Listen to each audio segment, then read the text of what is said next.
Practice कर लेते हैं, शुरुआत करते हैं। कल हम लोगों ने कुछ मर्म चिकित्सा के बिंदु देखे थे। जो मर्म पॉइंट्स होते हैं, एनर्जी पॉइंट से प्राण शक्ति के बिंदु है वो। तो हम उसका रिवीजन कर लेते हैं और आगे बढ़ते हैं, तब तक दूसरे लोग जुड़ जाएंगे।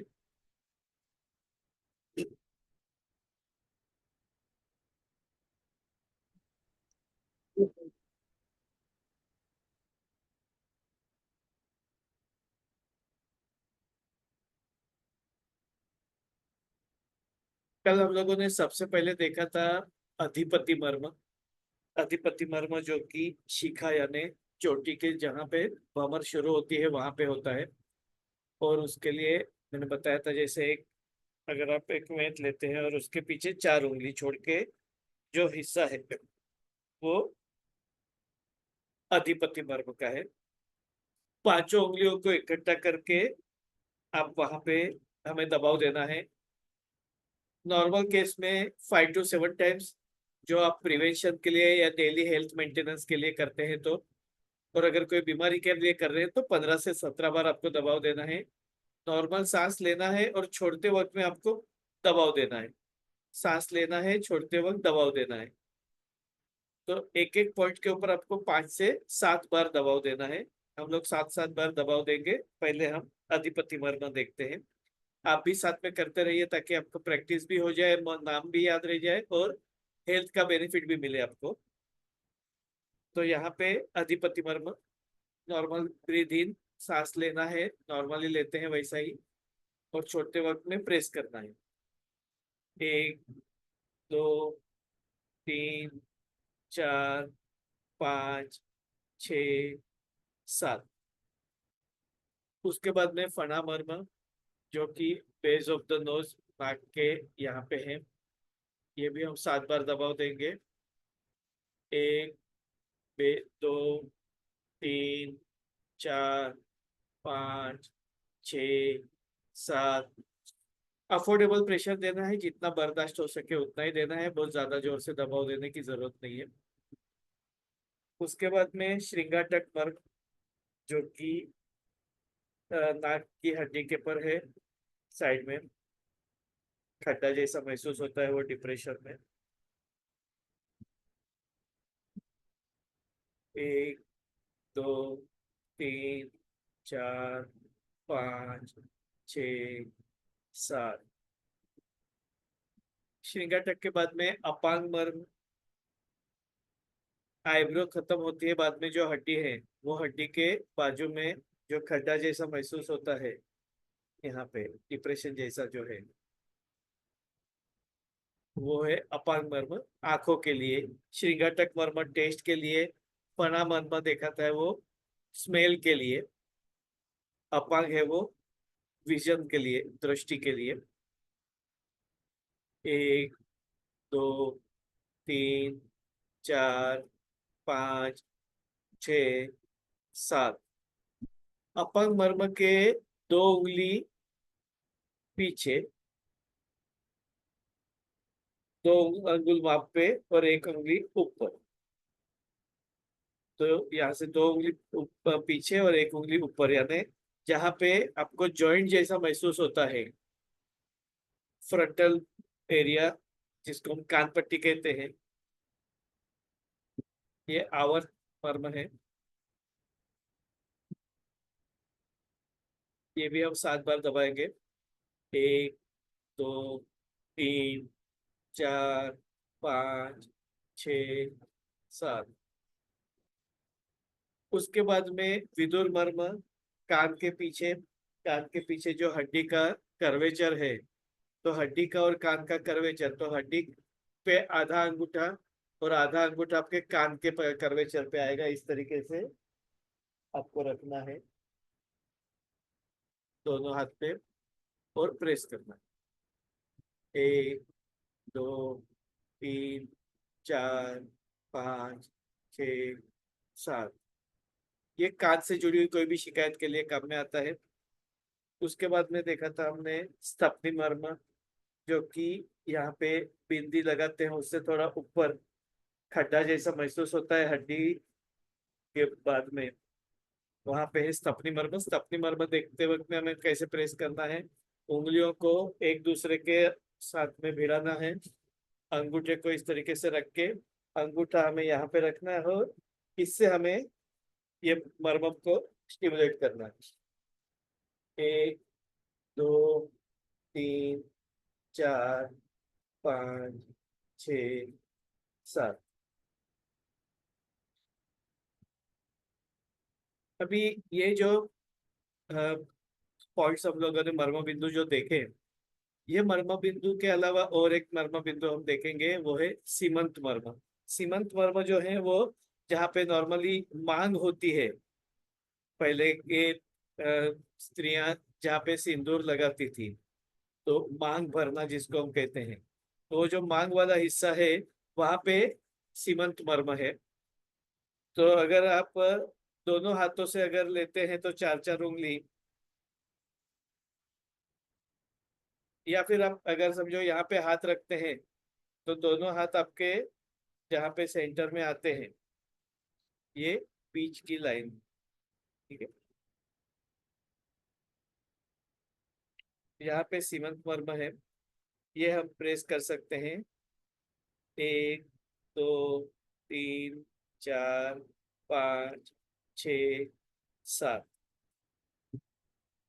अभी ये सारे मर्म को एक आसान तरीका है जिसकी मदद से आप सारे सीमंत मर्म छोड़ के बाकी के मर्म को आप एक साथ में कवर कर सकते हैं।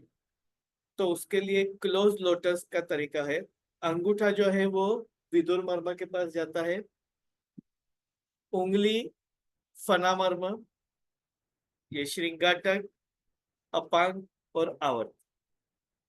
अगर आप देखेंगे तो इस तरीके से ये क्लोज लोटस होता है। यहाँ पे अपांग है, पीछे आवर्त।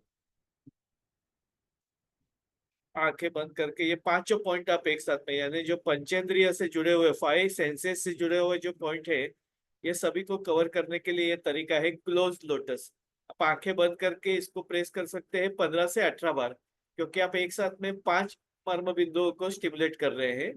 हम उसको स्टिमुलेट करेंगे।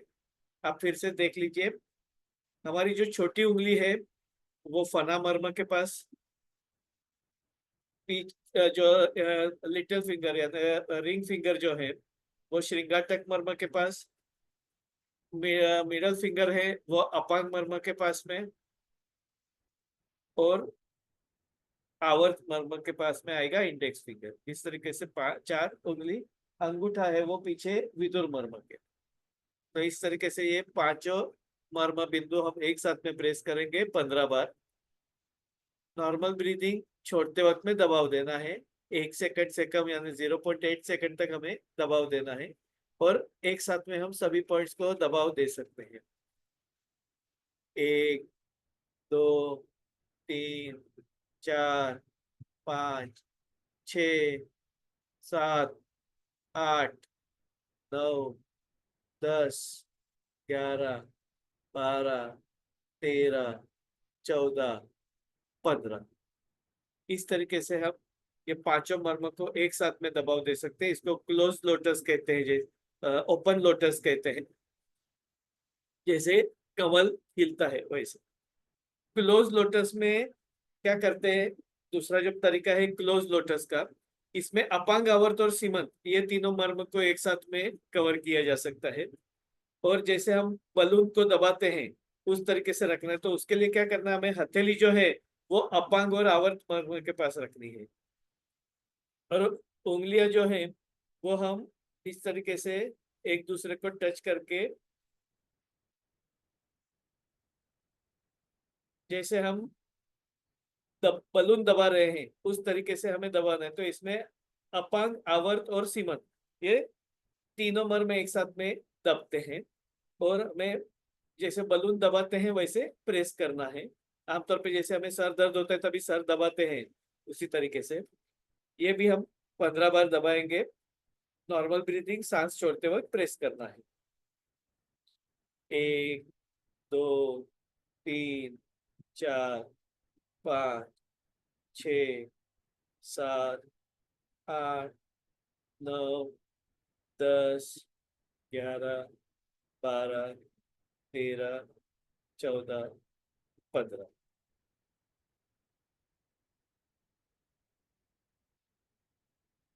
इसके बाद में हमें आंखें बंद करके बैठना है। हो सके तो आप ज्ञान मुद्रा में बैठिए, यानी एक साथ में आपको मुद्रा का भी एडवांटेज मिलेगा और मर्म ध्यान का भी बेनिफिट मिलेगा।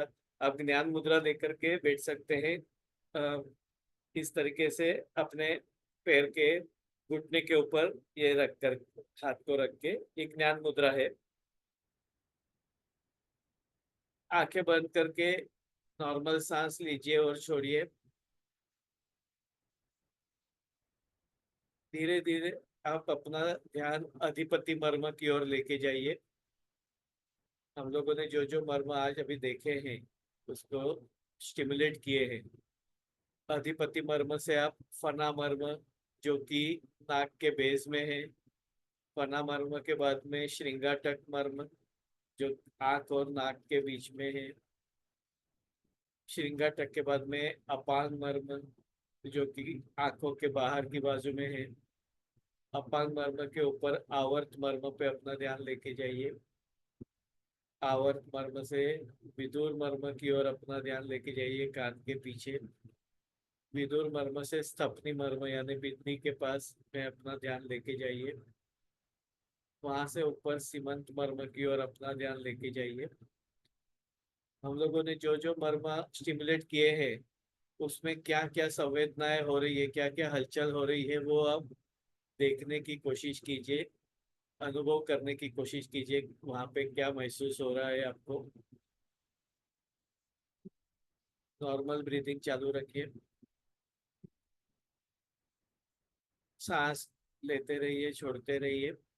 अब अपना ध्यान मूलाधार चक्र की ओर लेके जाइए, बेस ऑफ द स्पाइन, गुदा मार्ग के पास में, जहाँ से स्पाइन का बेस है, वहां पे अपना ध्यान लेते जाइए। और सांस लेते वक्त में धीरे धीरे अपना ध्यान स्पाइन से होकर के अधिपति मर्म की ओर लेके जाइए। मूलाधार चक्र से आप अपना ध्यान अधिपति मर्म की ओर लेके जाइए। और जैसे सांस छोड़ रहे हैं तो आपके हाथों के पंजे में से आपके सांस से छूट रही है, इस तरीके का अनुभव लीजिए। सांस छोड़ते वक्त में हाथ के पंजे से सांसें बाहर निकल रही है, ऐसा महसूस कीजिए। एकदम रिलैक्स हो जाइए। आप क्या अनुभव ले रहे हैं, क्या आपको महसूस हो रहा है, वो जानने की कोशिश कीजिए। केवल आप उसको देखते रहिए, एक ऑडियंस की तरह, ज्ञाता दृष्टा भाव से साक्षी बन करके आप वो केवल महसूस कीजिए। धीरे धीरे आप अपनी आंखें खोल सकते हैं अपनी सहूलियत पे। धीरे धीरे आप अपनी आंखें खोल सकते हैं।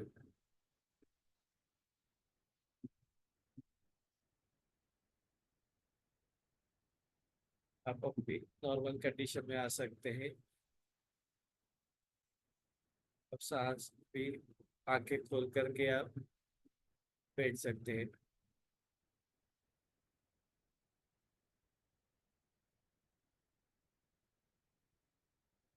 कैसा लग रहा है आप लोग को? अगर आपको कोई अलग से अनुभूति हो रही है, कुछ शेयर करना चाहते हैं, तो आप मैसेज कर सकते हैं। आपको कैसा फील हुआ ये करने के बाद में?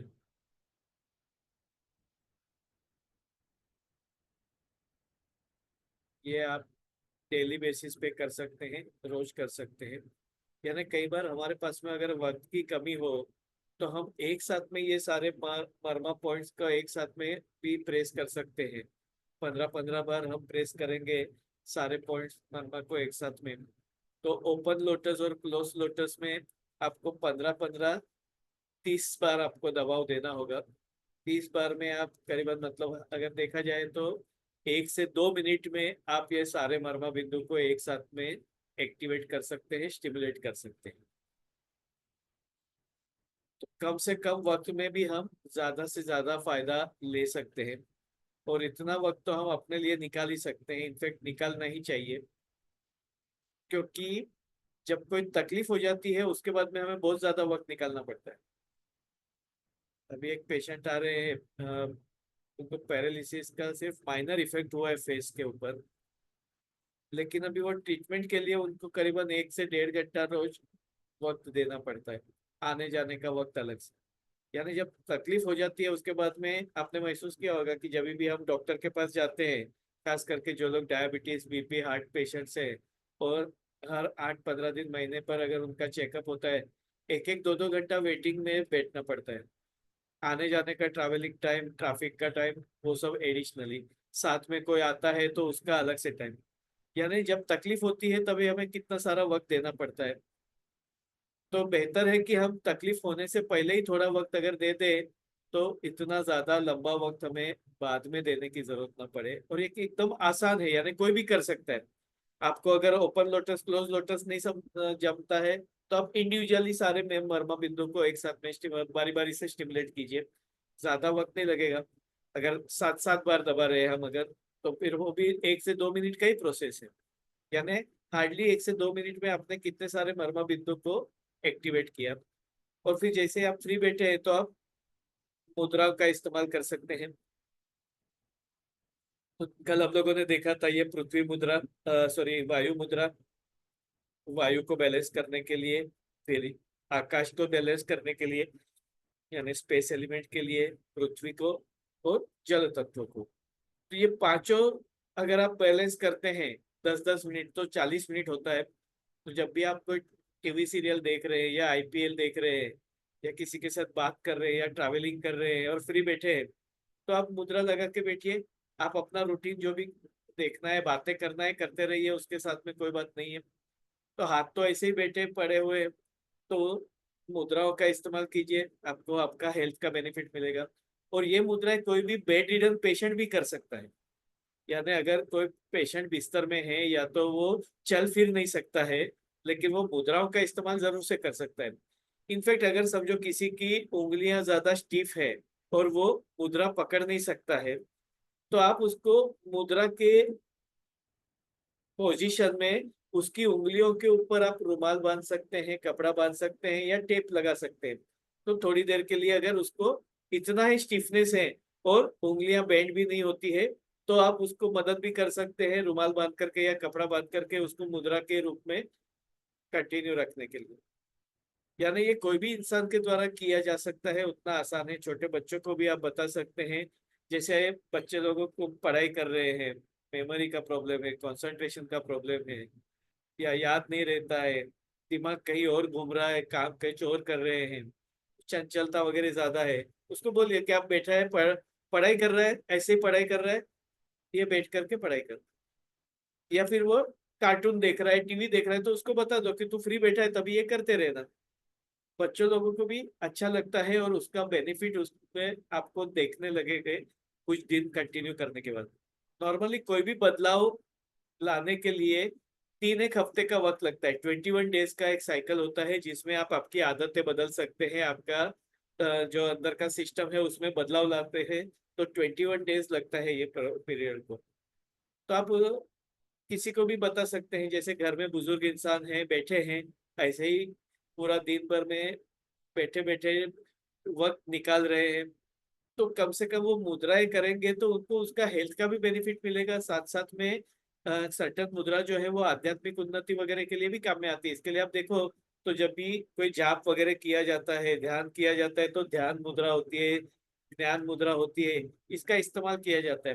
तो ये केवल हेल्थ के लिए बेनिफिशियल नहीं है, ये केवल इमोशनल या मेंटल साइकोलॉजिकल बैलेंस के लिए नहीं है, लेकिन स्पिरिचुअल ग्रोथ के लिए भी काम में आती है।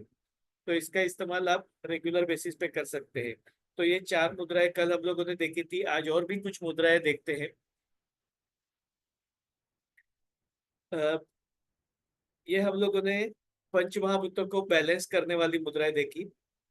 नॉर्मली मुद्राएं कई सारी होती है, लेकिन हम लोग ने ये जो वर्कशॉप जो है, ये प्राइमरी हेल्थ के लिए यानी अपनी वेलनेस के लिए ये वर्कशॉप डिजाइन किया है, पर्टिकुलर बीमारियों के लिए नहीं। लेकिन इसका एडवांटेज आपको बीमारियों में भी मिलेगा। जैसे अगर आपने मरमा का इस्तेमाल किया, तो ये सारे जो मरमा है, ये जिसको भी अनिद्रा की शिकायत है, माइग्रेन की शिकायत है, सर दर्द की शिकायत है, साइनस की शिकायत है, आंखों से जुड़ी, कान से जुड़ी हुई, टेस्ट से जुड़ी हुई, स्मेल से जुड़ी हुई शिकायतें हैं, फीट्स है, कन्वर्जेंस है, एपिलेप्सी है, या तो मेमोरी कंसंट्रेशन का प्रॉब्लम है, नींद की शिकायत है, हाई बीपी है, तो ये सभी के केस में आपको फायदा ही मिलने वाला है। और जरूरी नहीं कि बीमार, ये हम लोग जो भी सीख रहे हैं ये एक नॉर्मल इंसान अपनी हेल्थ को मेंटेन करने के लिए इस्तेमाल करे, ये हम सीख रहे हैं। इसका फायदा पेशेंट को भी होता है और नॉर्मल इंसान को भी होता है। जैसे अगर कोई दवाई खा रहा है, अगर सपोज आपको कोलेस्ट्रॉल बढ़ा हुआ नहीं है तो आप कोलेस्ट्रॉल कम करने की दवाई नहीं ले सकते। आपका बीपी बढ़ा हुआ नहीं है तो आपको बीपी की दवाई नहीं चालू होती है। शुगर नहीं है तो शुगर की दवाई नहीं होती। तो वो दवाई तो उन्हीं लोगों को दी जाती है जो पेशेंट है, जो बीमार है, जिनको कोई तकलीफ है। लेकिन नॉर्मल इंसान अगर नॉर्मल रहना चाहे तो क्या कर सकता है, तो उसके लिए कोई दवाई नहीं होती है। क्योंकि दवाई का शास्त्र इलनेस का शास्त्र है। उसका मतलब होता है बीमारी आने के बाद उसका रोल शुरू होता है। अगर आपको बीमारी नहीं है तो आपको वो दवाई का कोई फायदा नहीं है, या वो दवाई का आप कोई इस्तेमाल नहीं कर सकते। बुखार नहीं है तो आप एडवांस में क्रोसिन मेटासिन नहीं ले सकते। या अभी आपको टॉन्सिल की शिकायत नहीं है लेकिन बार बार हो रही है, या गर्मी के मौसम में बार बार सर दर्द हो रहा है, तो एडवांस में आप सर दर्द की गोली नहीं खा सकते कि मुझे कल सर दर्द ना हो उसके लिए मैं आज ही गोली खा लूं। लेकिन ये मुद्राओं का इस्तेमाल करेंगे, मर्मा का भी इस्तेमाल करेंगे, तो ये आपके प्रिवेंशन के लिए भी काम में आता है। और इसी के लिए ये वर्कशॉप है, ताकि आपको आसान से आसान तरीके से आप अपनी सेहत को बरकरार रख सके। कई बार क्या होता है, खाने पीने के चेंजेस, योगा, एक्सरसाइज, ये हमें प्रैक्टिकली पॉसिबल नहीं होता है कई सारे लोगों को, अपनी फास्ट लाइफ की वजह से, या तो किसी ना किसी आलस्य की वजह से, या किसी ना किसी वजह से। जैसे पूरा दिन भर बाहर है तो वो खाने पीने में ध्यान नहीं रख सकते, फिर बाहर तो हमें जो खाना पीना मिलता है वही खाना पड़ता है। एक आध बार टिफिन लेकर के जा सकते हैं लेकिन ज्यादा तो हम लेकर भी नहीं जा सकते। लेकिन अगर 12 घंटे बाहर है तो भूख तो लगेगी, तो दो बार तो खाना पड़ेगा। एक बार का टिफिन है तो दूसरी बार तो कुछ ना कुछ बाहर का खाना खाना पड़ा। ट्रैवलिंग कर रहे हैं, टाइमिंग नहीं मैच हो रहा है, खाना पीने का शेड्यूल मेंटेन नहीं हो रहा है, तो अंदर जो बदलाव आने हैं वो तो होने वाले ही है। आपने 1 बजे खाना खाने की बजाय अगर आपने 2 या 3 बजे खाया तो अंदर जो एसिडिटी बढ़ने वाली है या डाइजेशन बिगड़ने वाला है उसका असर तो होना ही है। आपने बाहर का खाना खाया, आपको कोलेस्ट्रॉल बढ़ना, हार्ट का प्रॉब्लम, एसिडिटी, ये सब तो होने की संभावना है ही। तो कम से कम आप इन पद्धतियों का इस्तेमाल करके आप वो संभावनाओं को कम तो कर सकते हैं। भले आपको बाहर का खाना खाना पड़ा, टाइम पे खाना नहीं मिल रहा है, जो मिलता है वो खाना पड़ रहा है, तो जहां पे हम चेंजेस नहीं कर सकते, जो अपने हाथ में नहीं है, वो चीजें छोड़ दें। तो उसके बावजूद भी हम हेल्दी रहना चाहते हैं तो हम इन पद्धतियों का इस्तेमाल करके हेल्दी रह सकते हैं। यानी ये एक अच्छा ऑप्शन है। जो लोग योगा एक्सरसाइज नहीं भी कर सकते वो लोग भी मुद्राओं का इस्तेमाल कर सकते हैं, मर्मा का इस्तेमाल कर सकते हैं, एक्यूप्रेशर का इस्तेमाल कर सकते हैं। और अगर इतना करने से ही अगर हमें सेहत मिल जाती है या सेहत में सुधार होता है तो और क्या चाहिए, जिसमें हमें कोई इन्वेस्टमेंट नहीं लगता है, कोई दवाई गोली का इस्तेमाल नहीं करना है, कोई केमिकल नहीं जाता है, सिर्फ थोड़ा वक्त देना होता है, बस दैट्स ऑल।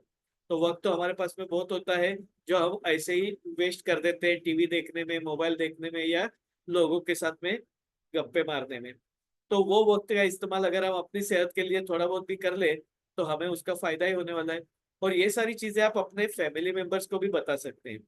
आप उनको भी ये मर्मा बिंदु बता दीजिए, जैसे आपके घर में पेरेंट्स हैं, किसी को आंखों की तकलीफ है, किसी को कान की तकलीफ है, किसी को मेमोरी का इश्यू है, किसी को नींद नहीं आती है, तो उनको आप भी कर सकते हैं या उनको बता सकते हैं कि आप बैठे हैं तो दिन में 2-3 बार ये मर्मा बिंदुओं को स्टिमुलेट कर लीजिए।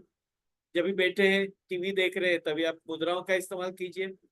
उनके शरीर में भी उसका बदलाव देखने मिलेगा आपको, उनकी दवाइयाँ कम होगी।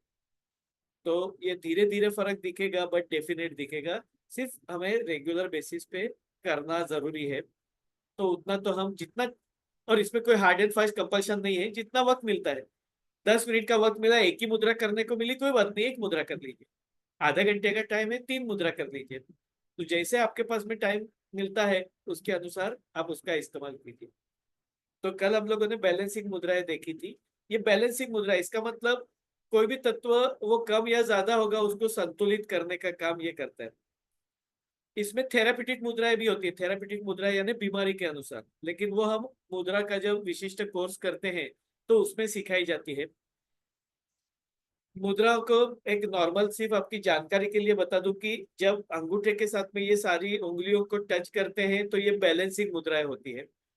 जब कोई भी तत्व हमें कम करना होता है तो उसको अंगूठे के बेस में रखा जाता है, तो वो तत्व कम हो करने के काम में आता है। जैसे अगर वायु तत्व कम करना है तो अंगूठे के बेस में, ये पृथ्वी तत्व, आकाश तत्व, पृथ्वी तत्व, जल तत्व, जो भी तत्व एक्सेस है और कम करना है तो उसको बेस में रखा जाता है। और कोई भी तत्व बढ़ाना है तो अंगूठे को उसके बेस में, उंगली के बेस में रखा जाता है। जैसे जल तत्व बढ़ाना है तो छोटी उंगली के पास में, पृथ्वी तत्व बढ़ाना है तो रिंग फिंगर के पास में, अगर आकाश तत्व बढ़ाना है तो मिडल फिंगर के पास में, और वायु तत्व बढ़ाना है तो इंडेक्स फिंगर के पास में। मिडल फिंगर वायु आकाश तत्व, और इंडेक्स फिंगर वायु तत्व। तो ये कम ज्यादा करने वाला है, वो केवल आपकी जानकारी के लिए। कुछ थेरापेटिक मुद्रा होते हैं पर्टिकुलर बीमारियों के लिए, या कुछ मुद्राओं के बीमारी के ऊपर विशिष्ट लाभ होते हैं, तो वो मुद्रा का आगे का जो वर्जन है या एडवांस वर्कशॉप है उसमें वो सारी मुद्राएं बताई जाती है। लेकिन आप रोजमर्रा की जिंदगी में कोई भी तकलीफ के लिए या तकलीफ ना हो उसके लिए जो मुद्राएं करना चाहते हैं, तो उसमें ये 4 मुद्राएं जो हम लोगों ने कल देखी, बैलेंसिंग मुद्राएं, ये कर सकते हैं। उसके अलावा भी और भी कुछ 3-4 मुद्राएं हैं जिनका इस्तेमाल हम डेली बेसिस पे कर सकते हैं। उसमें एक है प्राण मुद्रा। प्राण मुद्रा यार, 2 उंगलियां आपकी, इंडेक्स फिंगर और मिडल फिंगर, इसको ऊपर रखना है, लेकिन जो रिंग फिंगर और लिटिल फिंगर को अंगूठे के साथ में टच करना है। आप इसको बंदूक मुद्रा दे बोल सकते हैं, ये प्राण मुद्रा है। हम लोग कहते हैं ना हमारे शरीर में प्राण है, हम लोग जिंदा है क्योंकि हमारे शरीर में प्राण है। तो प्राण शक्ति को बढ़ाने के लिए, संतुलित करने के लिए काम करता है। ये काफी महत्वपूर्ण मुद्रा है एनर्जी के लिए, शक्ति बढ़ाने के लिए। जिसको भी थकावट कमजोरी महसूस होती है, जैसे अभी गर्मी का मौसम है, आप दिन भर कहीं पे बाहर घूम के आए तो शाम को आने पर आप ड्रेन हो जाते हैं। इनफेक्ट शाम को नहीं, कई बार अगर आप 1 घंटे के लिए भी अगर 12-1 बजे आप धूप में बाहर निकले हो, तो घर में आने के बाद में आपको ऐसा लगता है अभी मुझ में कोई ताकत बची नहीं है। फिर आप कुछ ठंडा पानी वगैरह पीते, गुड़ का पानी, छाछ वगैरह कुछ पीते, फिर आपको जान में जान आई है ऐसा लगता है। तो ये एकदम कमजोरी महसूस होती है, तो प्राण मुद्रा आपको शक्ति का संचार करेगी। प्राण मुद्रा ब्रीदिंग के लिए भी काफी महत्वपूर्ण है। तो जिनको भी अस्थमा या सांस लेने में परेशानी होती है, दमा से रिलेटेड प्रॉब्लम यानी लंग से रिलेटेड प्रॉब्लम है, उसके लिए भी, क्योंकि प्राण जो है वो श्वसन से प्राण बढ़ते हैं, तो उसके लिए भी ये काम में आती है प्राण मुद्रा। ये इम्यूनिटी बढ़ाने के लिए, आपकी प्रतिकार शक्ति बढ़ाने के लिए, एनर्जी बढ़ाने के लिए काम में आएगी। ये मुद्रा भी आप रेगुलर बेसिस पे कर सकते हैं, एनर्जी के लिए, इम्यूनिटी के लिए। इसको प्राण मुद्रा कहते हैं, जिसमें आपको आखिरी की 2 उंगलियां अंगूठे के साथ में टच करनी होती है और पहली 2 उंगलियों को सीधा रखना होता है।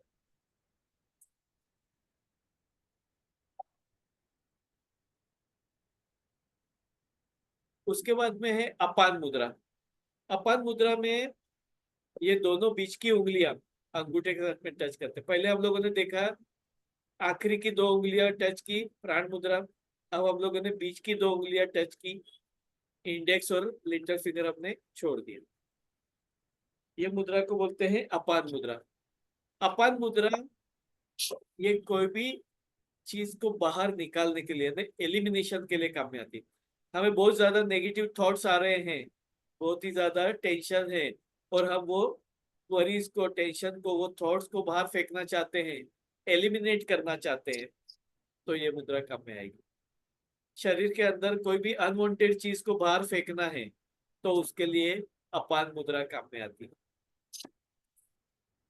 जैसे मल विसर्जन नहीं हो रहा है, कॉन्स्टिपेशन है, हमें उसको बाहर फेंकना है, अपान मुद्रा। यूरिन अटक गई है, रुकने, यूरिन हो नहीं रही है, बंद हो गई है, अपान मुद्रा बाहर फेंकने का काम है। तो जहां पर कोई रुकावट आ गई है और वो कचरे को हमें बाहर फेंकना है, तो वो बाहर फेंकने का काम अपान मुद्रा करते हैं। अपान मुद्रा भी आप कर सकते हैं रेगुलर बेसिस पे, या उसके लिए और एक आपको मुद्रा उसके साथ में या उसको कंबाइन करके बताते हैं, वो है अपान वायु मुद्रा। अपान वायु मुद्रा में क्या करते हैं, ये जो इंडेक्स फिंगर है इसको अंगूठे के बेस में रख दिया और ये दोनों उंगलियों को अंगूठे के साथ टच किया। यानी ऑलरेडी हमने अपान मुद्रा तो किया है। सिर्फ वायु मुद्रा में क्या करते हैं हम, वायु को अंगूठे के बेस में रखते हैं, यानी ये वायु का स्थान है, वायु कम करना है, अंगूठे के बेस में लेके गए और ये दोनों उंगलियों को अंगूठे के साथ टच किया। सिर्फ छोटी उंगली अलग से रहेगी। इसको बोलते हैं अपान वायु मुद्रा। ये एकमात्र मुद्रा ऐसी है जो खाना खाने के बाद में आप कर सकते हैं।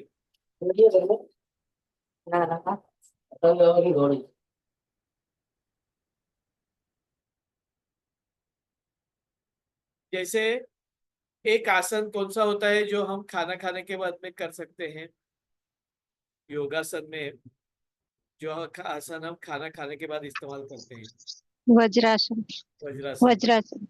राइट। तो वज्रासन एक ऐसा आसन है कि जो हम खाना खाने के बाद में कर सकते हैं। उसी तरीके से ये मुद्रा ऐसी है कि जो हम खाना खाने के बाद में कर सकते हैं, अपान वायु मुद्रा।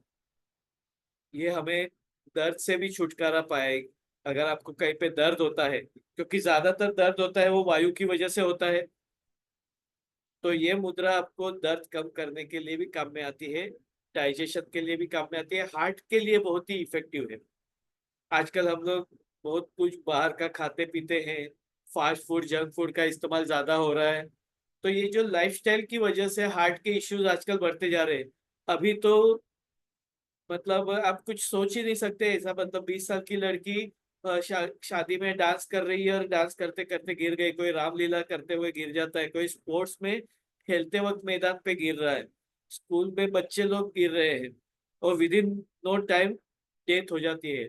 ऐसे ऐसे केसेस आजकल सुनने को मिल रहे हैं, जो पहले कभी भी ऐसा नहीं होता था, 40-50 साल के बाद में ही हार्ट के केसेस सुनने मिलते थे। लेकिन अभी कोई एज ग्रुप रहा नहीं है, 12-14 साल के बच्चे लोगों को भी ये होने लगा है। कई सारी वजह है उसकी, लेकिन ये मुद्रा उसके लिए काफी इफेक्टिव है। तो जिनको भी हार्ट का प्रॉब्लम है या ऐसा लगता है छाती में दर्द हो रहा है, तकलीफ हो रही है, ये मुद्रा कर सकते हैं, अपान वायु मुद्रा। ये हार्ट के लिए काम में आएगी, हाई बीपी के लिए काम में आएगी, डाइजेशन के लिए काम में आएगी, जॉइंट पेन के लिए काम में आएगी। ये डेली मुद्रा है, आप रोज कर सकते हैं अपान वायु मुद्रा। अपान वायु मुद्रा का इस्तेमाल आप एवरीडे कर सकते हैं।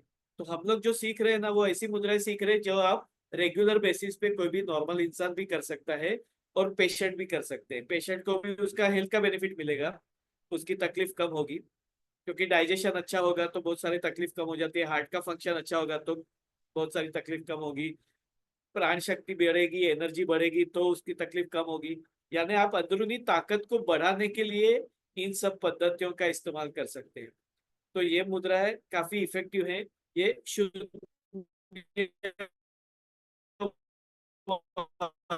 मुद्रा मुद्रा एलिमिनेशन के लिए, कचरे को बाहर निकालने के लिए काम में आता है। और शून्य वायु अपान वायु मुद्रा है, वो आपको जॉइंट पेन के लिए काम में आएगी। यानी आपको दो मुद्रा का बेनिफिट एक साथ में मिल रहा है, ये वायु मुद्रा का भी बेनिफिट मिल रहा है और अपान मुद्रा का भी बेनिफिट मिल रहा है, तो दो मुद्रा का बेनिफिट एक साथ में मिल रहा है। जैसे प्राण मुद्रा आप देखते हैं, तो प्राण मुद्रा में आप क्या कर रहे हैं, आप पृथ्वी तत्व को भी बैलेंस कर रहे हैं, आप जल तत्व को भी बैलेंस कर रहे हैं। अपान में क्या कर रहे हैं आप पृथ्वी तत्व और आकाश तत्व को बैलेंस कर रहे हैं। यानी आप एक साथ में दो दो तत्वों का एडवांटेज ले रहे हैं, दो दो मुद्राओं का बेनिफिट आपको एक साथ में मिल रहा है। और यहाँ पे भी आप देखेंगे तो इसमें आपको ऐसे देखने को जाएंगे तो तीन मुद्राओं का इस्तेमाल हो रहा है, क्योंकि यहाँ पे आकाश तत्व और पृथ्वी तत्व बैलेंस हो रहा है, वायु तत्व को कम किया जा रहा है, वायु तत्व को कम किया जा रहा है। तो आपको तीन मुद्राओं का बेनिफिट एक साथ में मिल रहा है इसमें, अपान वायु मुद्रा।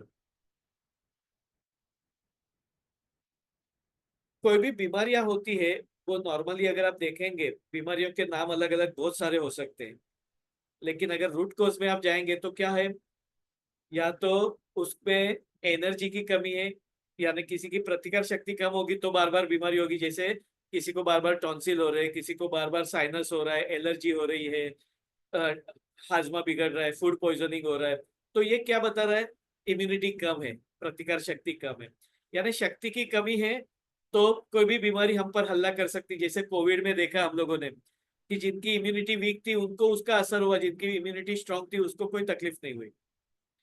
तो इम्यूनिटी बढ़ाने के लिए तो प्राण आपको प्राण मुद्रा इम्यूनिटी के लिए काम में आते हैं। अपान मुद्रा है वो एलिमिनेशन के लिए, यानी टॉक्सिन्स को बाहर निकालने के लिए काम में आते हैं। जब भी कचरा अंदर होगा, बाहर नहीं निकलेगा तो वो तकलीफ देगा, तो कचरे को बाहर निकालने के लिए भी ये मुद्रा काम में आती है। उसके बाद में तीसरी मुद्रा जो है वो है व्यान मुद्रा, जो कि सर्कुलेशन के लिए काम में आती है। ये दो उंगलियों को देखा, बीच की दो उंगलियों को देखा, अभी हम लोग आखिरी की दो उंगलियों को, यानी अभी हम इंडेक्स फिंगर और मिडल फिंगर यानी वायु तत्व को बैलेंस कर रहे हैं, साथ साथ में हम आकाश तत्व को बैलेंस कर रहे हैं। इसको व्यान मुद्रा कहते हैं। यानी दो दो उंगलियों का ग्रुप।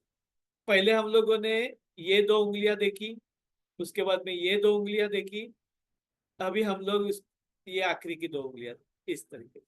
ये व्यान मुद्रा, ये सर्कुलेशन के लिए काम में आती है।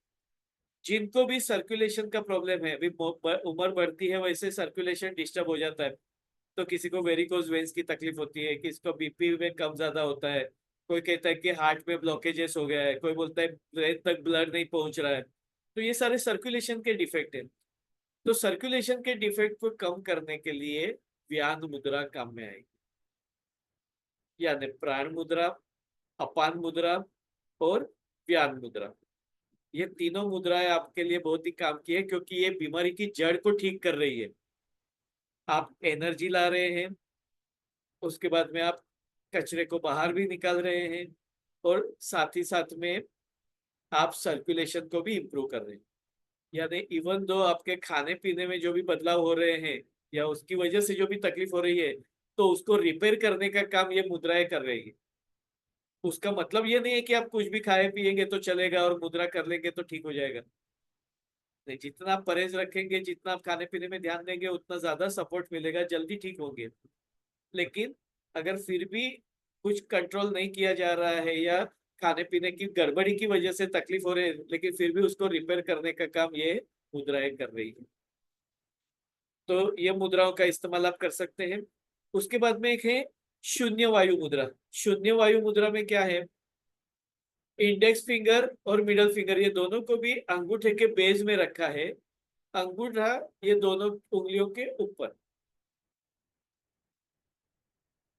ये आपने वायु मुद्रा, यानी इंडेक्स फिंगर को अंगूठे के बेस में रखा। ये शून्य मुद्रा, शून्य मुद्रा में आकाश तत्व को अंगूठे के बेस में करना होता है। तो यहाँ पे ये दो मुद्राओं का बेनिफिट एक साथ में मिल रहा है, इसके लिए शून्य वायु मुद्रा इसको कहते हैं। ये शून्य वायु मुद्रा, इसको डिसीज फ्री मुद्रा भी कहते हैं, और अपान वायु मुद्रा को संजीवनी मुद्रा कहते हैं। ये जो शून्य वायु मुद्रा है, ये रोज रात को सोने से पहले आप करेंगे, आपको अनिद्रा की शिकायत कम हो जाएगी, नींद अच्छी आएगी। और ये मुद्रा जो है, ये आपका जॉइंट पेन वगैरह कम करने के लिए बहुत ही इफेक्टिव, आपके जोड़ों का दर्द कम करने के लिए ये काफी इफेक्टिव है शून्य वायु मुद्रा। तो कोई भी आपको बैकएक वगैरह हो रहा है, जॉइंट पेन हो रहा है, तो उसके लिए भी ये काफी इफेक्टिव है। इसका भी इस्तेमाल आप रेगुलर बेसिस पे कर सकते हैं, शून्य वायु मुद्रा। उसके बाद में आध्यात्मिक उन्नति के लिए होते हैं ध्यान मुद्रा। एक हाथ के ऊपर दूसरा हाथ रखा जाता है, दोनों अंगूठे को टच किया जाता है। अभी जो जेंट्स हैं वो लोग राइट हैंड को ऊपर रखेंगे, लेफ्ट हैंड नीचे रहेगी। इसको भैरव मुद्रा कहते हैं। भैरव मुद्रा में राइट हैंड ऊपर आता है, लेफ्ट हैंड नीचे आता है, ये जेंट्स के द्वारा किया जाता है। और जो फीमेल्स हैं, स्त्रियां हैं, उन्होंने क्या करना है, उन्होंने लेफ्ट हैंड ऊपर लेना है, राइट हैंड नीचे लेना है। यानी फीमेल का लेफ्ट हैंड ऊपर रहेगा, जेंट्स का राइट हैंड ऊपर रहेगा। तो जेंट्स करते हैं तो उसको भैरव मुद्रा कहते हैं, फीमेल करती है तो उसको भैरवी मुद्रा कहते हैं।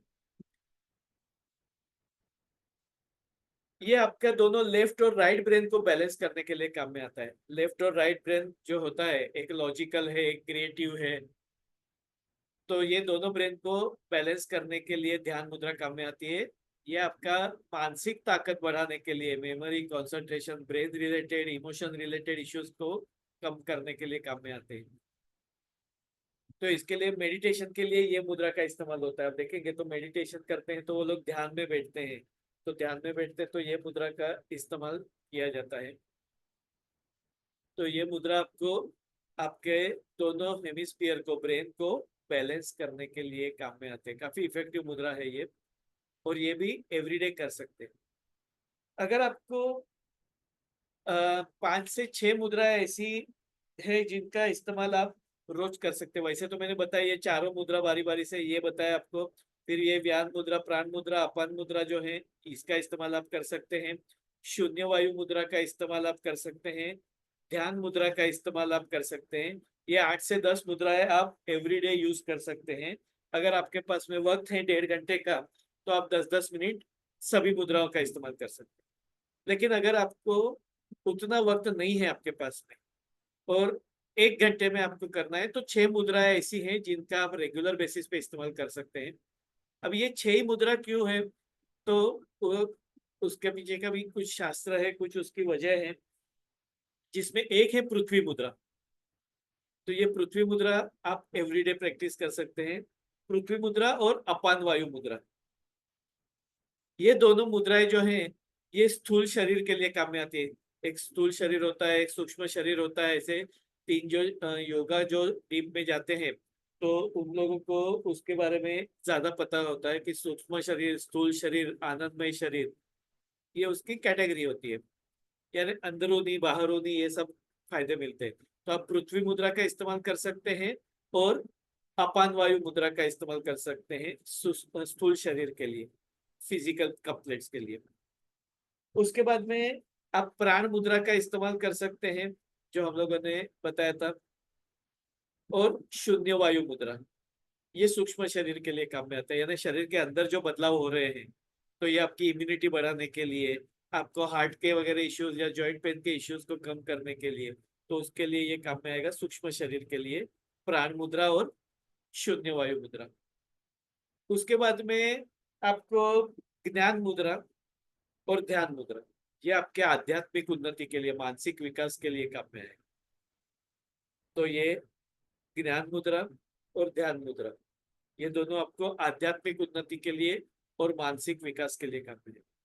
तो ये 6 मुद्राओं आप कर सकते हैं। ज्यादा वक्त है तो जो मैंने बताई वो 10 मुद्राओं का आप इस्तेमाल कर सकते हैं। इसमें देख लीजिए आप लोगों ने ऑलरेडी पृथ्वी मुद्रा में एक कवर हो गया, ज्ञान मुद्रा में दूसरा कवर हो गया। अभी बाकी क्या रह गया, आकाश तत्व और जल तत्व, ये 2 मुद्रा बाकी रहेगी, वो 6 के बाद में ये। और उसके अलावा फिर आपने ये शून्य अपान वायु मुद्रा कर ली, तो अपान मुद्रा भी आ गई, प्राण मुद्रा ऑलरेडी आ गई, तो रह गई क्या, व्यान मुद्रा। तो व्यान मुद्रा आप कर सकते हैं, ये एडिशनल, यानी 6 और 2 8 और 1 ये 9, यानी ऑलमोस्ट 9 से 10, यानी 1.5 घंटा। तो जरूरी नहीं है कि सारी मुद्राएं एक साथ में करो। आज आपने कुछ मुद्राएं की, कल दूसरी मुद्राएं करी, इस तरीके से भी आप कर सकते हैं। आज आपको 40 मिनट का टाइम है, तो आपने ये चारों मुद्राएं कर ली, फिर कल दूसरी मुद्राएं की। इस तरीके से भी आप रोटेशन बेसिस पे भी कर सकते हैं। बेनिफिट जैसे जैसे आप करेंगे वैसे वैसे आपको मिलते रहेगा। करना जरूरी है। आपके पास में एक ही करने का टाइम है तो एक ही मुद्रा का इस्तेमाल कीजिए, ज्यादा टाइम है तो ज्यादा का इस्तेमाल कीजिए।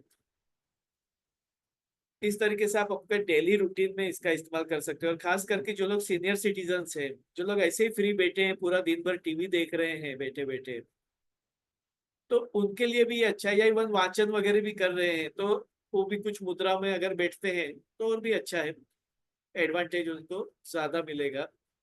तो ये ऐसी मुद्रा है, जैसे आप ट्रेन में ट्रैवल कर रहे, बस में ट्रैवल कर रहे, टाइम है, करते रहिए। थोड़ा थोड़ा अगर आप करते रहेंगे तो धीरे धीरे वो चीजें आपके दिमाग में बैठ जाएगी। कंसिस्टेंसी जरूरी है, रेगुलर बेसिस पे करना जरूरी है, ताकि आपको उसका आदत भी हो जाए, और आप रेगुलर करते रहेंगे तो आप उसको कर भी पाएंगे और रिजल्ट भी अच्छे मिलेंगे।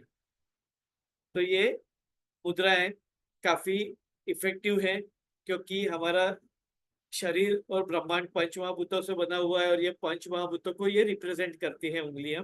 तो हम पंचेंद्रियों को और पंच महाभूतों को बैलेंस करने के लिए इसका इस्तेमाल करते हैं।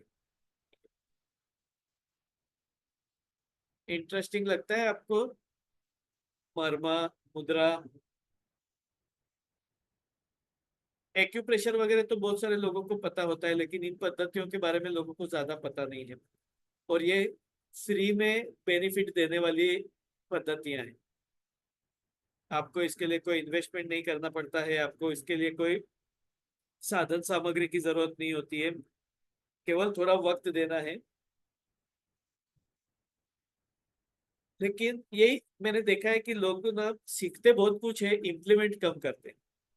हम लोग नॉलेज तो बहुत सब कुछ लेते हैं, व्हाट्सएप में यूनिवर्सिटी से भी बहुत सारा नॉलेज हमें मिलते रहता है, यूट्यूब में मिलते रहता है, गूगल बाबा भी बहुत सारा नॉलेज देते हैं। लेकिन नॉलेज का ओवरलोड हो जाता है। जब तक आप उसको इम्प्लीमेंट नहीं करते, इस्तेमाल नहीं करते हैं, तब तक आपको उसका एडवांटेज नहीं मिलता है। केवल नॉलेज लेने से कोई फायदा नहीं। नॉलेज अच्छी बात है, जानकारी लेना जरूरी है, लेकिन जानकारी का इस्तेमाल जब तक नहीं होता है, तब तक उसका फायदा देखने को नहीं मिलता है। इसमें से कई सारे लोग ऐसे होंगे जिन्होंने कभी मुद्रा थेरेपी का वर्कशॉप किया होगा, सीखे होंगे, पढ़े होंगे, लेकिन कितना हम लोग इसका इस्तेमाल करते हैं। मुद्रा तो फिर भी टाइम देना पड़ता है मुद्रा के लिए, लेकिन मरमा के लिए तो ज्यादा टाइम की भी जरूरत नहीं है। 10 मिनट में तो आप कई सारे मरमा बिंदु आप सीख सकते हैं, मतलब इस्तेमाल कर सकते हैं। 10 मिनट में आप कई सारे एक्यूप्रेशर पॉइंट्स का इस्तेमाल कर सकते हैं। तो मैंने देखा कि ज्यादातर लोग प्रैक्टिस नहीं करते हैं और जिस बाद में फिर भूल जाते हैं। आप अगर 8-15 दिन ये चीजें अगर आप छोड़ देंगे, तो उसके बाद में आपको कोई मुद्रा पूछेगा तो आपको याद भी नहीं रहेगी कि ये तत्व कौन सा है, ये कौन सी मुद्रा है, उसके एडवांटेज क्या है, आपको याद नहीं रहेगा। तो अगले महीने से मैं ऐसा वर्कशॉप जो लेकर के आ रहा हूँ कि जिसमें हम ये तीनों पद्धतियों को रेगुलर, मतलब एडवांस और मतलब नॉलेज इसका बढ़ेगा। अभी तो हम लोगों ने 7 ही मर्मा बिंदु देखे। उसमें मर्मा बिंदु हाथ के ऊपर कौन से मर्मा पॉइंट्स है, पैर के ऊपर, बैक के ऊपर, छाती के ऊपर, पेट के ऊपर, यानी आपके बाकी के ऑर्गन्स को कवर करने वाले मर्मा बिंदु। कई सारी मुद्राएं, अभी हम लोगों ने केवल 8-10 मुद्राएं देखी। मुद्राएं तो 100 के ऊपर है, ऐसे तो 250 के आसपास है। सारी जरूरी नहीं है, लेकिन 30-40 मुद्राएं भी अगर हम सीख ले, तो पूरे शरीर की सभी बीमारियों के लिए हम उसको कवर कर सकते हैं। तो कुछ उसमें एडवांस मुद्राएं भी होगी और एक्यूप्रेशर भी होगा। एक्यूप्रेशर अभी भी हम लोग देखने वाले हैं आज। तो वो बेसिक देखेंगे, जो जैसे सभी लोगों को दर्द वगैरह से संबंधित तकलीफें हैं, तो उससे संबंधित हम लोग एक्यूप्रेशर सीखे देखेंगे। आप में से कई सारे लोग ऑलरेडी मेरे यहाँ पे सीखे हैं, तो उन लोगों को अलावा बाहर भी आपने सीखा होगा, तो कई सारी चीजें पता होगी। लेकिन वो जो वर्कशॉप रहेगा वो करीबन 8 हफ्ते चलेगा। हफ्ते में 3 दिन, मंगलवार, गुरुवार, शनिवार, 1 घंटे के हिसाब से 8 हफ्ते तक।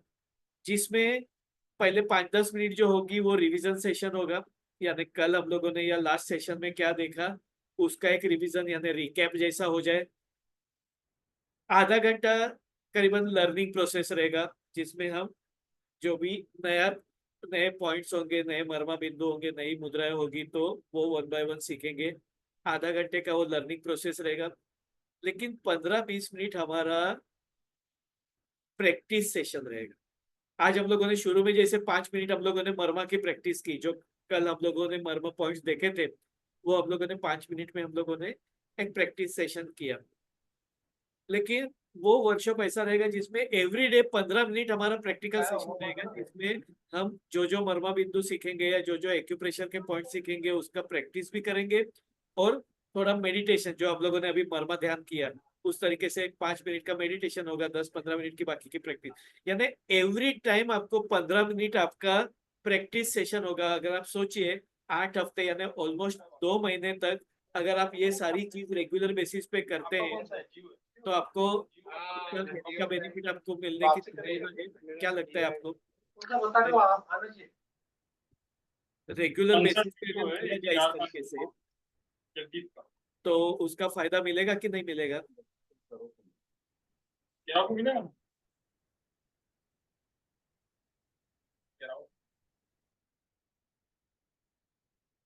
देखिए, बहुत सारे लोग योगा सीखते हैं, लेकिन कितने सारे लोग बाद में योगा की प्रैक्टिस करते हैं? लेकिन जो कंसिस्टेंटली करते हैं उसको उसका फायदा दिखता है, फायदा होता है कि नहीं? तो कोई भी चीज का कंटिन्यूटी मेंटेन होना बहुत ही जरूरी है। मुझे पता तो बहुत सारा है, लेकिन मैं इस्तेमाल कुछ भी नहीं करता हूँ, तो मुझे उसका फायदा मिलने की संभावना कितनी है? मुझे योगा सब पता है, मुझे एक्यूप्रेशर पता है, लेकिन मैं इस्तेमाल ही नहीं कर रहा हूँ, तो मुझे उसका कोई एडवांटेज नहीं मिलेगा। जब तक हम उसका इस्तेमाल नहीं करते हैं, हम लोगों को उसका फायदा नहीं मिलेगा। तो जो लोग नए भी हैं, जिनको एक्यूप्रेशर पता नहीं है, जिनको मर्मा पता नहीं है, मुद्रा पता नहीं है, तो उनका भी नॉलेज के साथ साथ में, लेकिन वो ऐसा वर्कशॉप रहेगा कि अगर ये 3 पद्धति के आप मास्टर बन जाओगे 2 महीने में, ये पद्धतियों का आप रेगुलरली इस्तेमाल करो, रोज की 10-15 मिनट, आपका पूरा बॉडी सर्विसिंग हो जाएगा। अगर ये जो पद्धतियां सीख करके उसमें बीमारियों से संबंधित भी आपको ट्रीटमेंट का भी बेनिफिट मिलेगा ही मिलेगा। लेकिन अगर आप प्रिवेंशन के लिए, वेलनेस के लिए भी केवल 15 मिनट अपने लिए रोज निकालते हैं, जिसमें कुछ मर्म बिंदु, कुछ मुद्राएं और कुछ एक्यूप्रेशर, इनका अगर आप कोलैबोरेशन करके, कॉम्बिनेशन बना करके अगर आपको उसका एडवांटेज मिले, तो कई सारी बीमारियों से आप बच सकते हैं, कई सारे दवाइयों के साइड इफेक्ट से बच सकते हैं, और सबसे बड़ा एडवांटेज यानी बहुत सारा फाइनेंशियल क्राइसिस से आप बच सकते हैं, क्योंकि दवाइयों का और ट्रीटमेंट का जो खर्चा होता है, वो जब तकलीफ होती है तभी वो, उसका कोई लिमिट नहीं है। मैंने कल शायद आपको बताया था कि नहीं, ध्यान में नहीं है। मैंने बताया अभी एक रिसेंट है, इसके लिए मुझे याद है, इसके लिए शायद रिपीट हो रहा है। तो मेरे लड़की का फ्रेंड है, उसके पिताजी का ब्रेन सर्जरी है, 2 ब्रेन सर्जरी करनी है, 80 लाख रुपीज उसका कोटेशन आया है। 80 लाख रुपया, मतलब एक इंसान सोच भी नहीं सकता, 80 लाख रुपया ने घर बार बेच करके वो रास्ते पे आ जाएगा अगर एक इलाज करने को जाएगा ऐसा। तो ऐसी कंडीशन, यानी आजकल मेडिकल एक्सपेंसेस इतना जबरदस्त हो गया ना कि हम सोच भी नहीं सकते। और इसके लिए मेडिक्लेम, 1-1 करोड़ के इंश्योरेंस प्रीमियम होते हैं, 1-1 करोड़ का मेडिक्लेम करवाते हैं लोग। यानी 1 करोड़ का मेडिक्लेम कभी होता होगा, यानी 1 करोड़ का जब भी खर्चा होता होगा तभी जाकर के उसका प्रीमियम भी कोट होता है ना। तो वो 1-1 करोड़, 1.5 करोड़, 2-2 करोड़, 3-3 करोड़ का प्रीमियम, मतलब मेडिकल का एक्सपेंसेस कवर अप होता है। और ये कवर होता है, उसका मतलब खर्चा होता ही होगा। ये तो बहुत बड़ी बड़ी बात है, लेकिन एक छोटा छोटा भी अगर कोई भी तकलीफ हो जाता है, तो 10-15 लाख रुपए किधर जाते हैं पता नहीं चलते। आजकल 50,000 लाख रुपया तो चने कुरमुरे की तरह मेडिकल में एक्सपेंसेस हो रहे हैं। तो जितना अपने हाथ में है, जितना हम बचा सकते हैं अपने आप को, अपने फैमिली मेंबर को, उतना तो हम कोशिश कर ही सकते हैं। बाकी जो डेस्टिनी है, जो नसीब में है, वो अलग बात है। लेकिन जहाँ पे हमें सीखने का मौका मिल रहा है, जहाँ पे हमें वो चीजों का इस्तेमाल करके सेहत अगर हमारी अच्छी रहती है, तो हमें उसका फायदा लेना चाहिए, और ये सब हम अपने लिए ही कर रहे हैं। तो थोड़ा बहुत टाइम हमें अपने लिए निकालना जरूरी है, थोड़ा बहुत इन्वेस्टमेंट अपने ऊपर करना जरूरी है। हम महंगे महंगे मोबाइल लेने के लिए 10-20 हजार, 25 हजार, लोग आईफोन के लिए लाख लाख रुपया खर्चा कर देते हैं। उसका प्रैक्टिकल यूटिलिटी क्या? आपको उसका हेल्थ का क्या बेनिफिट मिलेगा अगर ये मोबाइल 1 लाख रुपए का रहेगा? तो कुछ नहीं होने वाला है। ये आपको रेडिएशन ज्यादा ही देने वाला है, बीमारी ज्यादा ही देने वाली है। हम ब्रांडेड कपड़े पहनते हैं, उसके लिए इतना खर्चा करते हैं, घर में इंटीरियर करवाने के लिए लाखों रुपया खर्चा करते हैं। तो मौज शौक के लिए और ऐसी चीजों के लिए हम कितना पैसा खर्चा कर देते हैं, लेकिन अपने ऊपर खर्चा करने की बारी आई तो हमें एप्पल महंगे लगते हैं, हमें ग्रेप्स महंगी लगती है, हमें ड्राई फ्रूट्स महंगे लगते हैं। लेकिन वही हम लोग जब पिज्जा पास्ता खाते हैं, तो वो 250 रुपए का पिज्जा हम लोगों को कोई महत्व नहीं लगता है। जबकि 250 रुपए में क्या देते हैं वो? कुछ भी नहीं होता है, सेहत ही बिगड़ती है। लेकिन वो 250 रुपया हमें उतना महंगा नहीं लगता है। लेकिन 250 रुपये का ड्राई फ्रूट आपको कितने दिन तक काम में आएगा? एक अगर खजूर भी अगर आपने ले लिया, तो आपका 50 रुपये का खजूर ½ किलो, वो आपको एक हफ्ते भर आपको एनर्जी देगा। 250 रुपये में आपको 1 किलो, 1.5 किलो खजूर आपको पूरा, मतलब पूरा महीना आप यूज कर सकते हैं। तो एवरेज कितना हुआ दिन का? 10 रुपया। यानी 10 रुपए के खजूर में आपको कितनी एनर्जी मिलेगी? लेकिन हम एक बार के पिज्जा में 250-300 रुपया उड़ा देते हैं, और हम लोग सोचते भी नहीं है। लेकिन खजूर लेने का होगा या ड्राई फ्रूट लेने का होगा, बहुत महंगा है। लेकिन महंगा है, लेकिन खाना कितना है? 4-6 बादाम खानी है, 1-2 अखरोट खानी है, 3-4 काजू खाने हैं। ये सब मिला करके भी 15-20 रुपए से ज्यादा नहीं होता है, अगर डेली का आप एवरेज निकालेंगे तो। कैलकुलेशन करेंगे तो आपको पता चलेगा, ये 20-25 रुपए से ज्यादा नहीं निकलता है। ये उतना तो एक इडली प्लेट भी उससे महंगा होता है। आज अगर आप बाहर आप चाय पीने जाते हैं, तो 20 रुपया चाय का लग जाता है, 10 रुपए में तो इतनी सी चाय आती है। तो चाय के कंपैरिजन में आप 4 बादाम खाएंगे तो डेफिनेटली आपको हेल्थ देगी। लेकिन हम वो एंगल से कभी नहीं सोचते। हम लोग कीमत क्या देखते हैं, 1200 रुपये किलो बादाम है। अरे लेकिन 1200 रुपये किलो है तो 1200 रुपये में किलो में आएगी कितनी सारी, आपको तो 4-6 बादाम ही खानी है। तो उसका एवरेज निकालो तो 10-20 रुपए के ज्यादा बादाम का कीमत नहीं लगेगा। हम लोग नॉर्मली हम लोगों ने हमारे फ्रेंड सर्कल में हम लोगों ने इस तरीके का सिस्टम निकाला था कि किसी के घर पे भी जाना है ना, तो उनके बच्चों के लिए चॉकलेट्स कैडबरी वगैरह नहीं लेके जाते। आजकल तो 100-150 रुपए की कैडबरी और चॉकलेट्स के पैकेट्स आते हैं, 100-100 रुपया, 150 रुपया, 200 रुपया लोग देते हैं। हम लोगों ने तय किया था या तो फिर खजूर जैसी कोई चीज लेके जाने की, मिक्स ड्राई फ्रूट है, खजूर है, या फिर केला, पपीता, कोई फ्रूट्स लेकर के जाने का। नहीं तो चिक्की लेकर के जाने का, राजीगरा का चिक्की आता है, तिल का चिक्की आता है, सिंगदाना का चिक्की आता है। बच्चों को उसका आदत डाल। एक बार चॉकलेट का आदत लग गया, वो टेस्ट लग गया, उसके बाद में उसको सादा खाना अच्छा नहीं लगेगा। और 100-150 रुपए की चॉकलेट तो वो 10 मिनट में खत्म कर देगा। चलो एक छोटा सा भी 10-20 रुपए का भी चॉकलेट है तो वो तो खत्म होना ही है। तो उससे अच्छा अगर आप आधा किलो खजूर लेकर के गए तो वो रोज का 4-3-4 खजूर खाएगा तो उसका हीमोग्लोबिन तो बढ़ेगा, उसके बॉडी में एनर्जी तो आएगा। तो इस तरीके से छोटे छोटे चेंजेस होते हैं, लेकिन करना जरूरी होता है। और फिर पेरेंट्स कंप्लेंट करते हैं हमारा बच्चा है वो भाजी रोटी नहीं खाता है, हमारा बच्चे को तो रोज शाम को अलग अलग खाना चाहिए, फास्ट फूड चाहिए, जंक फूड खाई चाहिए। आदत किसने लगाया? बच्चे को तो कुछ पता नहीं था, लेस कुरकुरे नमकीन तो आप ही लेकर के देते हैं, चॉकलेट कैडबरी आइसक्रीम तो हम ही देते हैं ना उनको।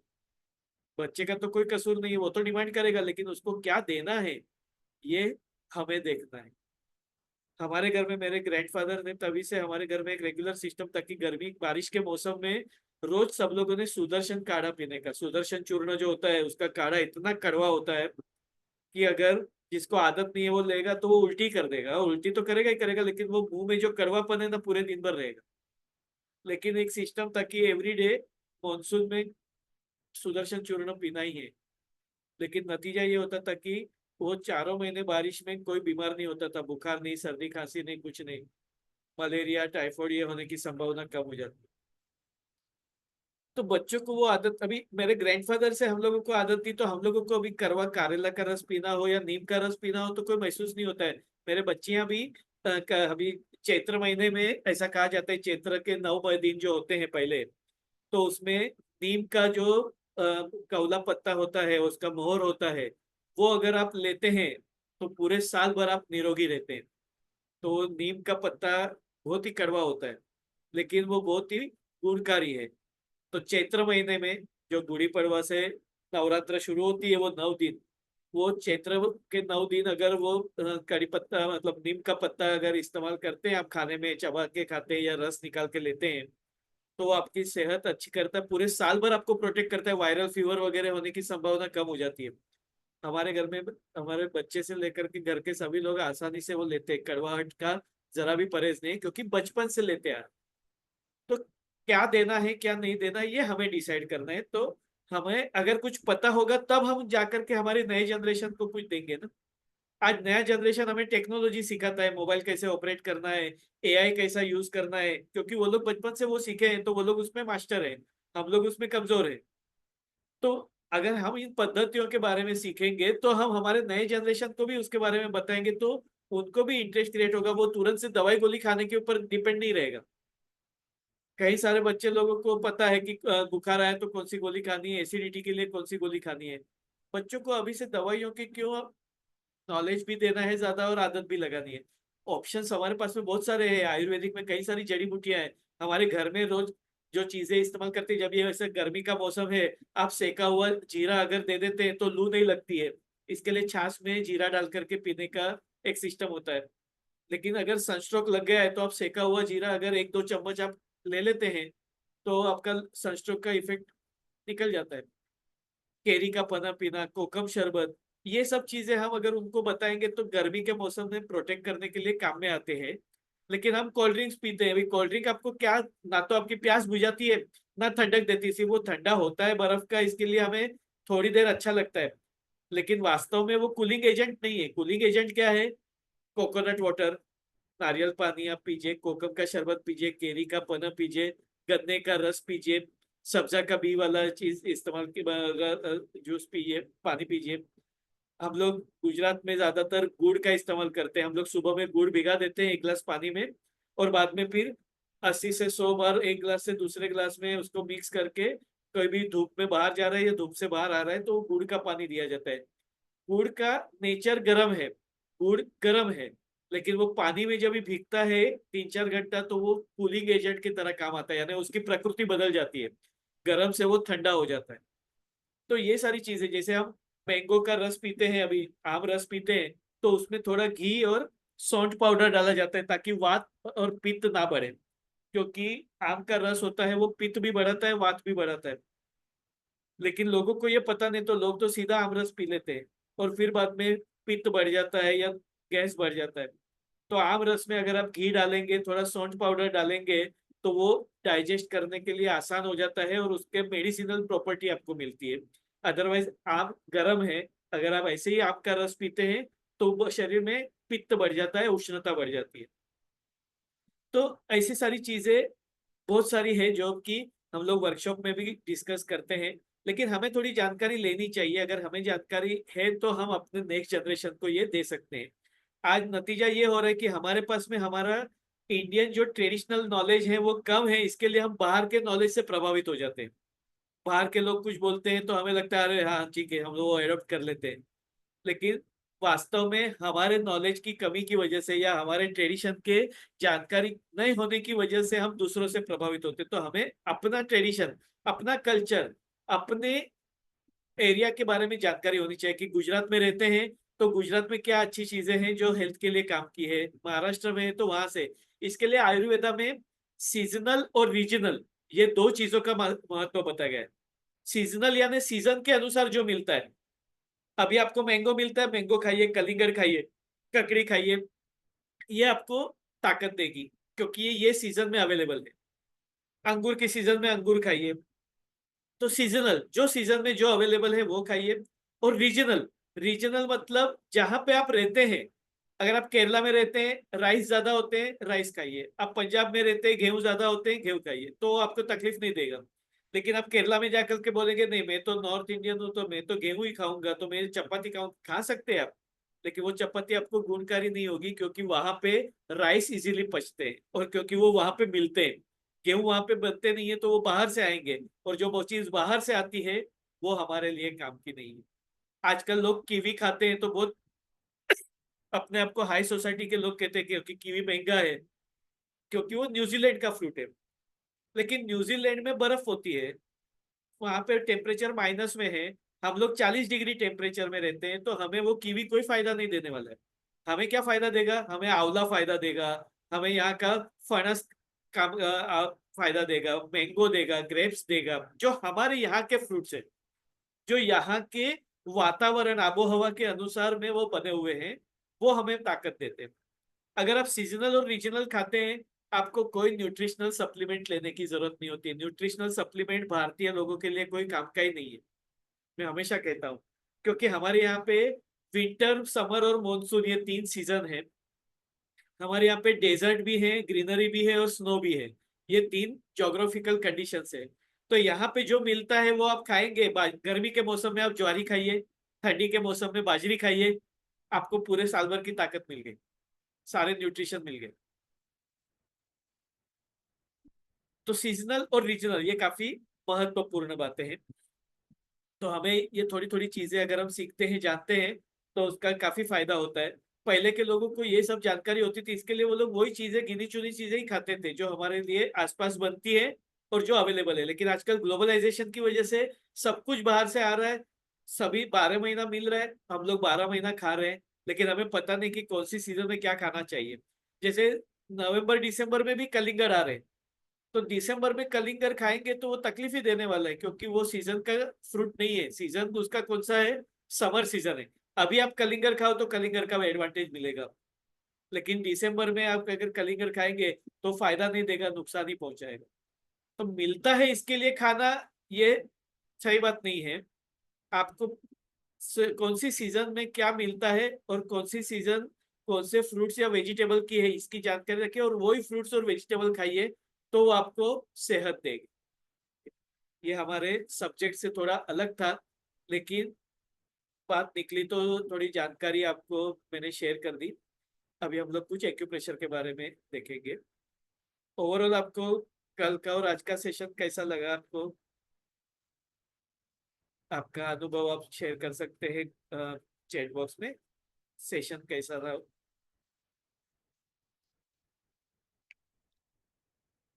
आपने जो इतना वक्त स्पेंड किया तो फ्रूटफुल है ऐसा लगता है आपको?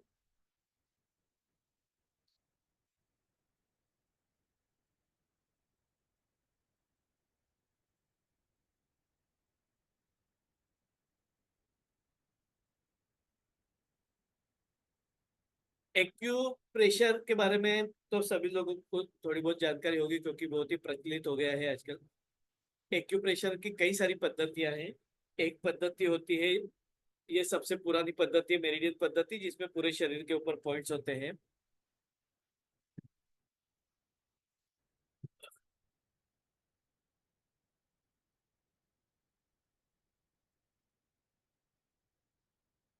यस, एक्चुअल में हमारा देश में इतना सारा ज्ञान भरा पड़ा है, लेकिन अनफॉर्चुनेटली बीच का जो पीरियड ऐसा आया कि जिसकी वजह से बाहर के कल्चर का, बाहर के सिस्टम का इतना इम्प्लीमेंटेशन हुआ, उसका बॉम्बार्डिंग हुआ कि हम लोगों को हमारा साइंस, हम लोग अपने आप को बैकवर्ड समझने लगे। अभी फिर से धीरे धीरे लोगों को समझ आ रहा है। लेकिन उसका एग्जाम्पल अगर आपको बताए, तो नालंदा और तक्षशिला जो विद्यापीठ थी, जिसमें पूरी दुनिया भर से लोग सीखने के लिए आते थे, और ये सीखने का केवल वेद के लिए नहीं, केवल संस्कृत भाषा के लिए नहीं, केवल मंत्र शास्त्रों का नॉलेज नहीं था, बायोटेक्नोलॉजी का भी उसमें अभ्यास किया जाता था, स्पेस के बारे में भी जानकारी होती थी, साइंस के बारे में भी जानकारी होती थी, वास्तु और स्थापत्य, यानी उसके बारे में, स्कल्पचर वगैरह के लिए भी, यानी सिविल इंजीनियरिंग वगैरह उसके बारे में भी उतना अभ्यास होता था।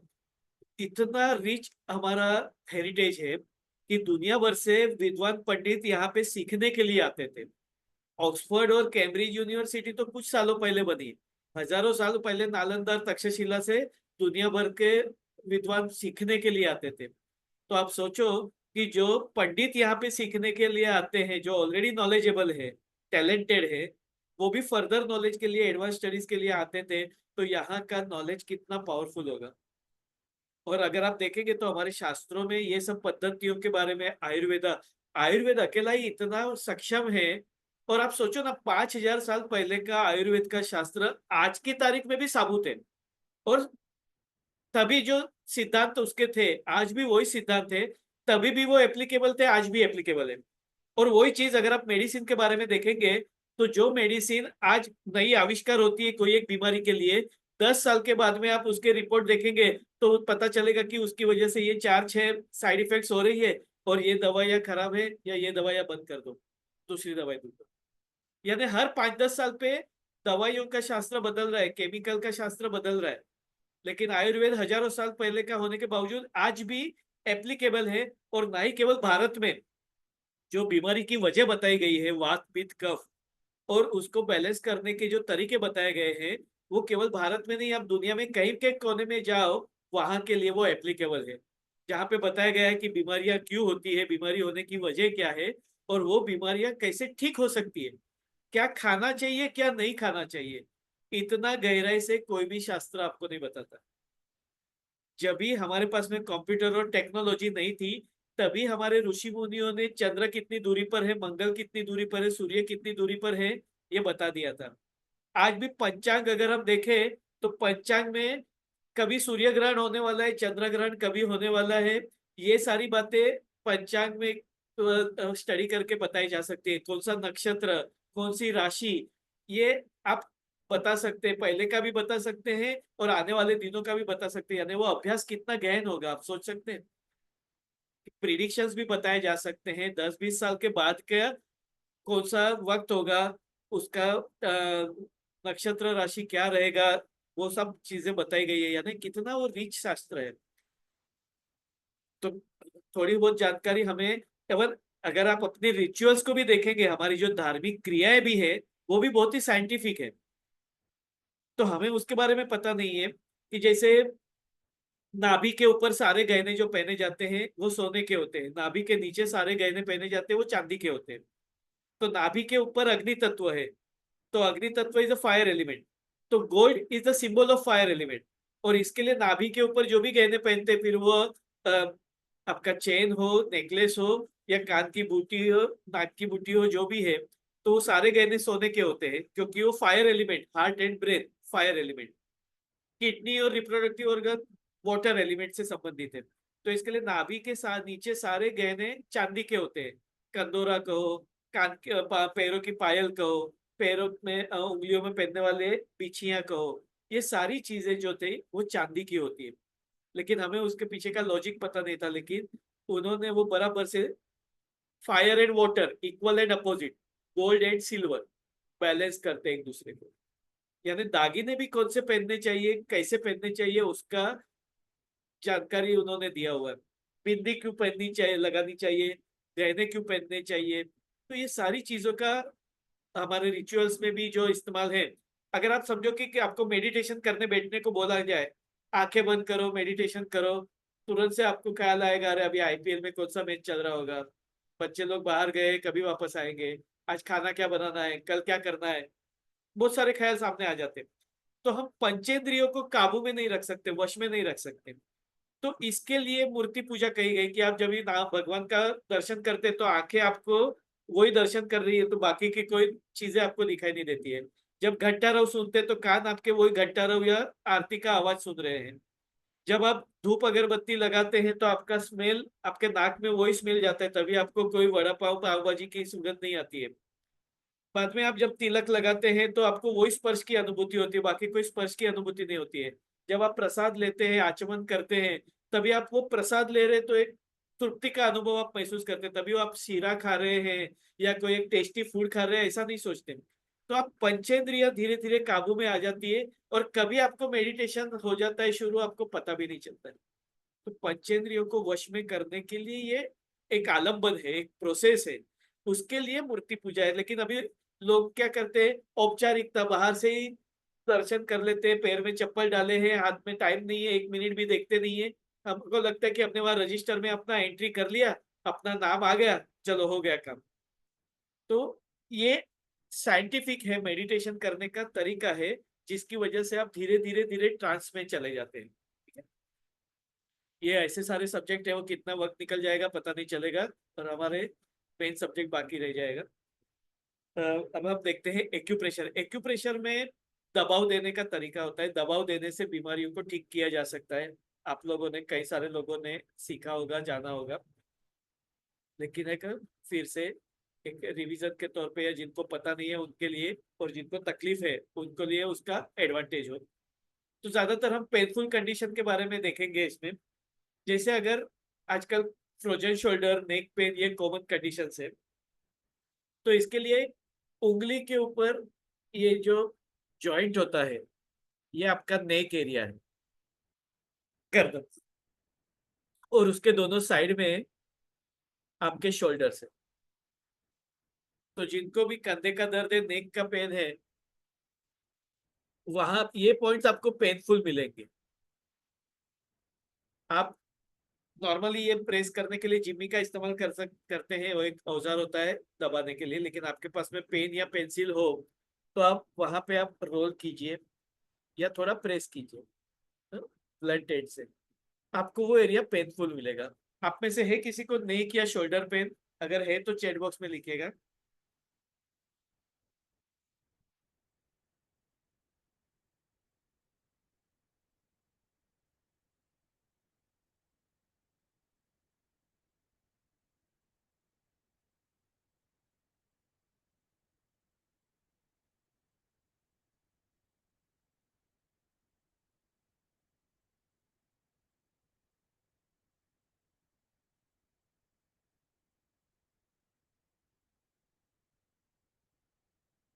अगर किसी को नेक या शोल्डर पेन है तो आप लिख सकते हैं। बैक पेन का आपने कहा था ना, किसी को बैक पेन है, बैक पेन का भी देखेंगे।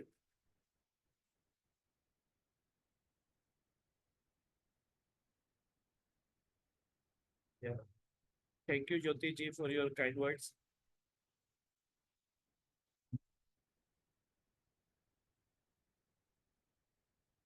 ये नेक और शोल्डर के लिए काम में आएगा।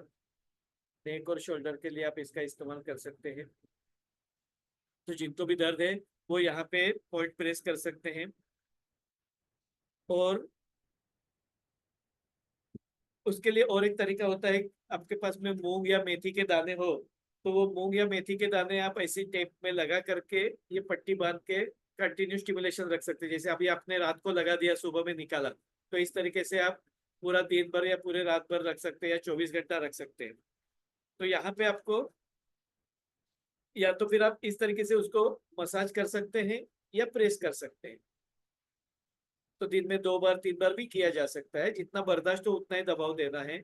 और सभी उंगली में ये पॉइंट एप्लीकेबल हो गए। ये नेक के लिए और ये शोल्डर के लिए, शोल्डर दोनों साइड पे और ये गर्दन।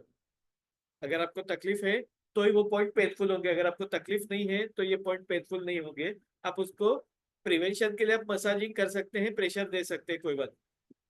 लेकिन तकलीफ है तो ही वो पॉइंट दर्द करेंगे, तकलीफ नहीं है तो नहीं दर्द करेंगे।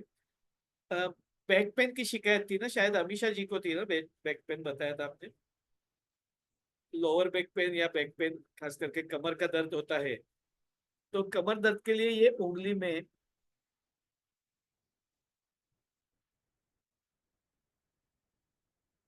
ये जो हिस्सा है ये कमर दर्द के लिए काम में आता है।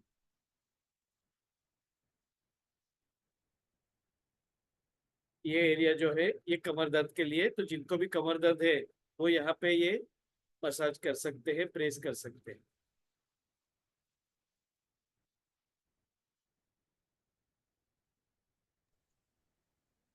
और इसकी दोनों बाजू में किडनी का एरिया है। तो जिनको भी किडनी की शिकायत है, किडनी इश्यूज हैं, वो लोग इसका इस्तेमाल कर सकते हैं।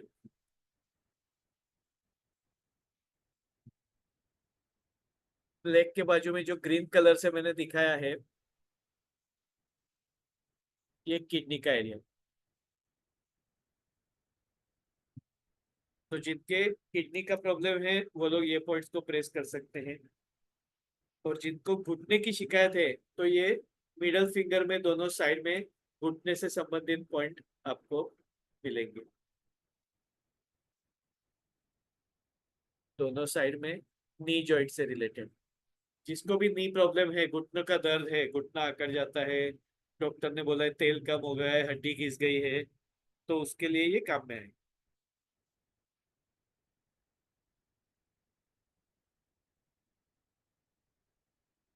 पैरों के तलवे में दर्द होता है, खास करके एड़ी में दर्द होता है या तलवे में दर्द होता है, तो आपको यहाँ पे नीचे ये 3 जॉइंट है। ये शोल्डर के लिए काम में आएगा, ये नी के लिए काम में आएगा, और ये नीचे वाला जो जॉइंट है वो हील पेन के लिए काम में आएगा, एंकल जॉइंट के लिए काम में आएगा। दोनों तरफ ये हिप जॉइंट के लिए भी काम में आता है और एंकल जॉइंट के लिए भी काम में आता है। तो जिनको एड़ी में दर्द है उनको यहाँ पे भी फर्क पड़ेगा। और अगर फुट सोल में दर्द है तो ये जो बीच की 2 उंगलियां होती है,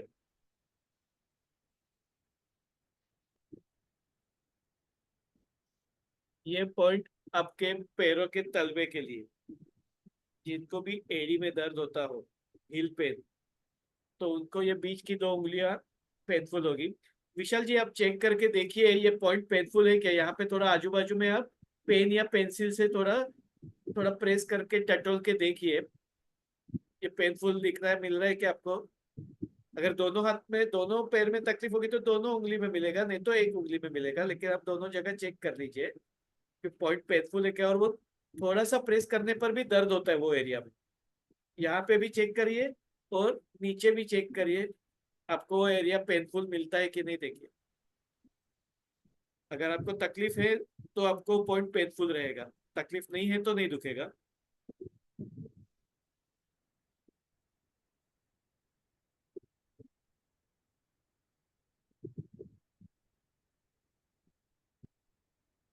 चेक करके देखिए आपको पेनफुल एरिया मिला वो।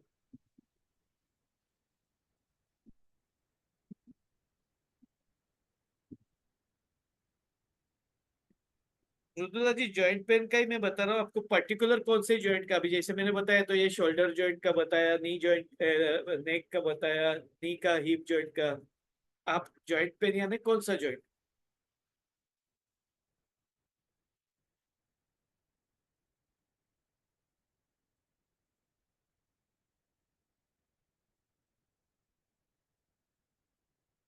ये जो पॉइंट्स है ये पेनफुल रहेंगे अगर तकलीफ है तो।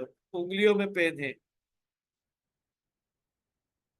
उंगलियों के लिए भी आपको यहाँ पे, जहाँ पे शोल्डर का एरिया है ना, वहीं पे आपको उंगली के लिए पॉइंट्स पेनफुल मिलेंगे। लेकिन अगर आपको रूमेटोड आर्थराइटिस या यूरिक एसिड रहेगा तो आपको ये जॉइंट्स पेनफुल भी होंगे और उसमें सूजन भी होगी।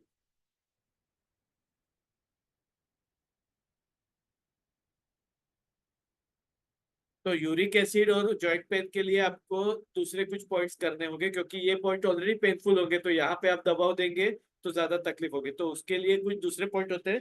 लेकिन मैं आपको पेन किलर पॉइंट बता देता हूँ। ये पॉइंट जो है, ये कोई भी दर्द होगा तो दर्द कम करने के लिए काम में आता है। ये जनरल पेन किलर पॉइंट है।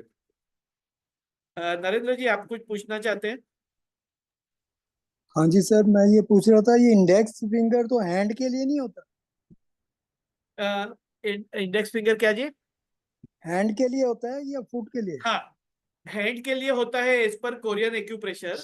और लेकिन फिंगर एक्यूप्रेशर के हिसाब से एक फिंगर के ऊपर पूरा बॉडी है। ओके। ओके। आपने शायद वो किया है ना, फिंगर मसाज प्रेशर का कोर्स? ठीक है सर, ठीक है। हाँ, तो वो फिंगर के हिसाब से हम देख रहे हैं। राइट। तो एक फिंगर के ऊपर पूरा बॉडी है, तो जी जी। उसके अनुसार में यहाँ पे जॉइंट पे आपको शोल्डर और नेक आएगा, और यहाँ पे नी जॉइंट आएगा, जो हमने देखा था 3 पार्ट में। तो ये फुल बॉडी के, तो उसके लिए केवल जॉइंट्स पेन के लिए अभी हम लोग देख रहे हैं। राइट सर, समझ गया, थैंक यू। Thank you. उंगलियों में अगर दर्द है तो आपको पहले तो यूरिक एसिड और रूमेटोइड आर्थराइटिस, ये दो चेक करना जरूरी है। अगर यूरिक एसिड बढ़ा हुआ है तो आपको प्रोटीन कम करना चाहिए, दाल, कडधान्य, ये चीजों का इस्तेमाल कम करना होगा। और अगर रूमेटोइड आर्थराइटिस यानी आम बात है, तो आपका खाना ठीक से डाइजेस्ट नहीं हो रहा है, तो उसके लिए आपको सॉल्ट पाउडर, एरंडल तेल वगैरह का इस्तेमाल करना होगा, जिससे आपका डाइजेशन अच्छा हो। लेकिन अगर आपका कैल्शियम कम है, बोन वीक है, और उसकी वजह से उंगलियां दर्द हो रही है, तो एक तो आपको सनलाइट एक्सपोजर जरूरी है। सेकेंडली आपको उसके लिए नेचुरल कैल्शियम यानी हरी भाजी है, तिल, नाचनी, राजगिरा, ये सब चीजों का इस्तेमाल करना ज्यादा जरूरी है। लेकिन अगर आपको सिर्फ ऐसे ही पेन हो रहा है, तो आप अगर उंगलियों के लिए, हाथ की उंगलियों के लिए, यहाँ साइड में जो शोल्डर वाला एरिया है वहां पे आपको उंगलियों के पॉइंट्स मिलेंगे। और उंगलियों के लिए आपको ये दोनों उंगलियां यानी इंडेक्स फिंगर और ये रिंग, लिटिल फिंगर, ये दोनों उंगलियों में ये जो एरिया है, ये आपका उंगलियों के लिए काम में आएगा। मैं ग्रीन कलर से मार्क कर रहा हूँ ये एरिया। तो इसको आप प्रेस कर सकते हैं, या पेन से मसाज कर सकते हैं, या पेन से प्रेस कर सकते हैं ये एरिया। आप चेक करके देखिए यहाँ पे आपको दर्द होता है क्या?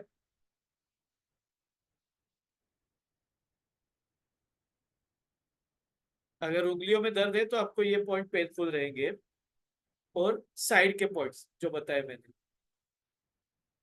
जिसका इस्तेमाल आपको करना है, एक पॉइंट के ऊपर आप आधा 1 मिनट दबाव दे सकते हैं, मसाज कर सकते हैं। या मूंग का दाना या मेथी का दाना सीड्स लगा करके आप उसको पूरी रात भर रख सकते हैं, जो आपको कंटिन्यू बेनिफिट देते रहते हैं। तो ये जो normal day to day problems है, neck pain, shoulder pain, knee pain, ankle pain, back pain, तो ये मोस्टली इसमें कवर हो जाता है। यानी एक उंगली के ऊपर आपको कुछ समझना है एक्चुअल में उसका। जो एक आसान वर्कशॉप है फिंगर एक्यूप्रेशर, जिसमें एक उंगली के ऊपर पूरा शरीर है जो आपको सिखाया जाता है। लेकिन अभी आपको केवल जानकारी के लिए दे दूं कि आप एक उंगली के ऊपर आपके पेन से आप पूरा मसाज कर सकते हैं, और जहां पे आपको पेनफुल एरिया लगे वो आपको प्रेस करना।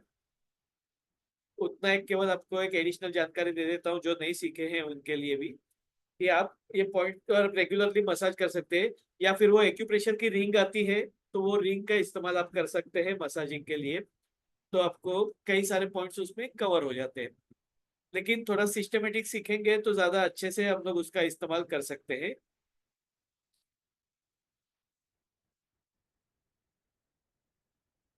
तो जॉइंट पेन के लिए आपको शोल्डर जॉइंट, नेक, घुटना, नी पेन, यहाँ पे आपको हिल या हिप जॉइंट के लिए, ये एरिया आपको लोअर बैक पेन के लिए काम में आएगा।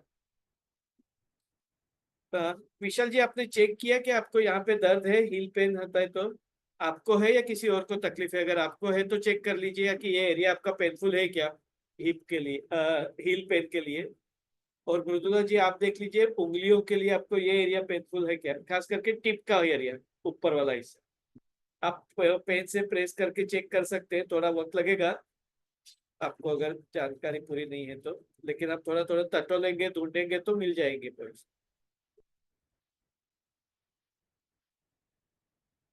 दुखता नहीं है आपका, तो आपको थोड़ा पॉइंट ढूंढना पड़ेगा, क्योंकि वो बहुत ही छोटा पॉइंट होता है, छोटा एरिया है। तो आपको ध्यान से यहाँ पे प्रेस करना पड़ेगा, या आप बाद में मुझे कांटेक्ट कर सकते हैं, मैं आपको बता दूंगा।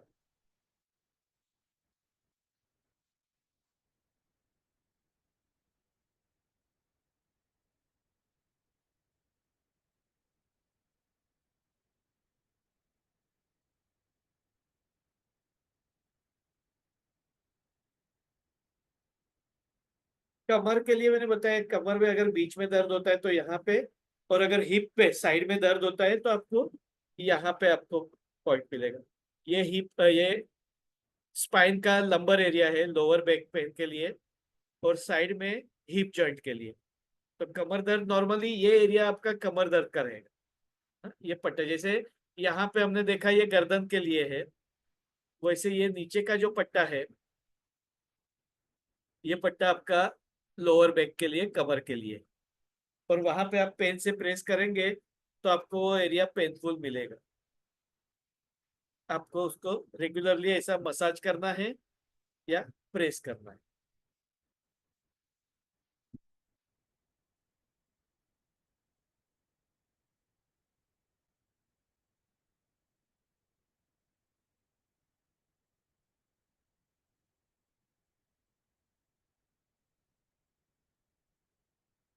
बॉटम फुट पेन के लिए देखिए विशाल जी, ये बीच की दो उंगलियां, ये एरिया दोनों भी पास पास में, हाँ, ये हील पेन के लिए काम में आएंगे।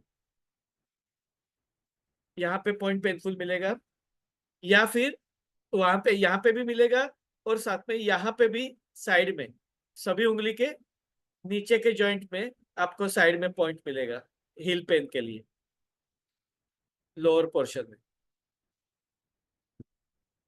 वहां पे आपको पेन से प्रेस करके चेक करना होगा पेनफुल है कि नहीं,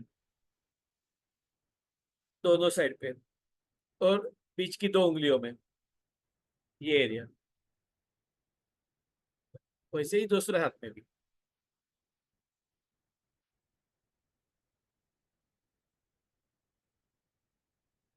आया समझ में? Okay, thank you.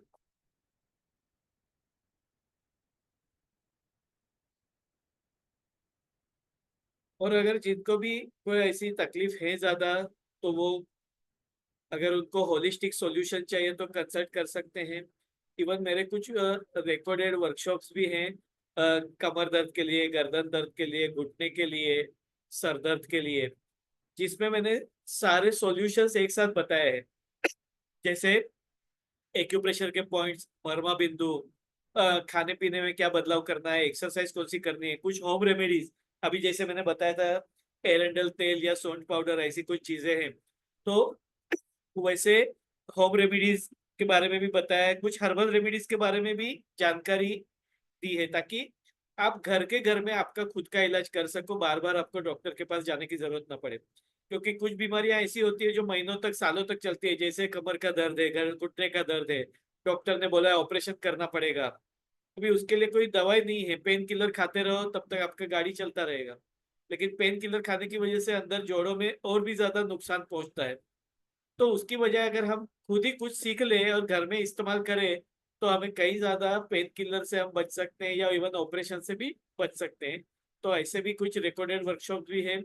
और अगर किसी को पर्सनल कंसल्टेशन करके पर्टिकुलरली उसका सॉल्यूशन चाहिए जिसमें होम्योपैथी या आयुर्वेदिक रिकमेंडेशंस भी दवाइयों का हो सकता है तो वो कंसल्ट कर सकता है। अदरवाइज वो रिकॉर्डेड वर्कशॉप लेकर के भी अपना खुद का इलाज खुद कर सके ऐसा पूरा जानकारी वो वर्कशॉप में दिया गया है। तो जिनको भी इंटरेस्ट है तो वो उतना वर्कशॉप का वो रिकॉर्डेड वीडियोस वो लेकर के रेगुलर बेसिस पे उसका प्रैक्टिस कर सकते हैं, वो सीख करके इम्प्लीमेंट कर सकते हैं ताकि उनको दवाई गोली लेने की नौबत ना आए ज्यादा।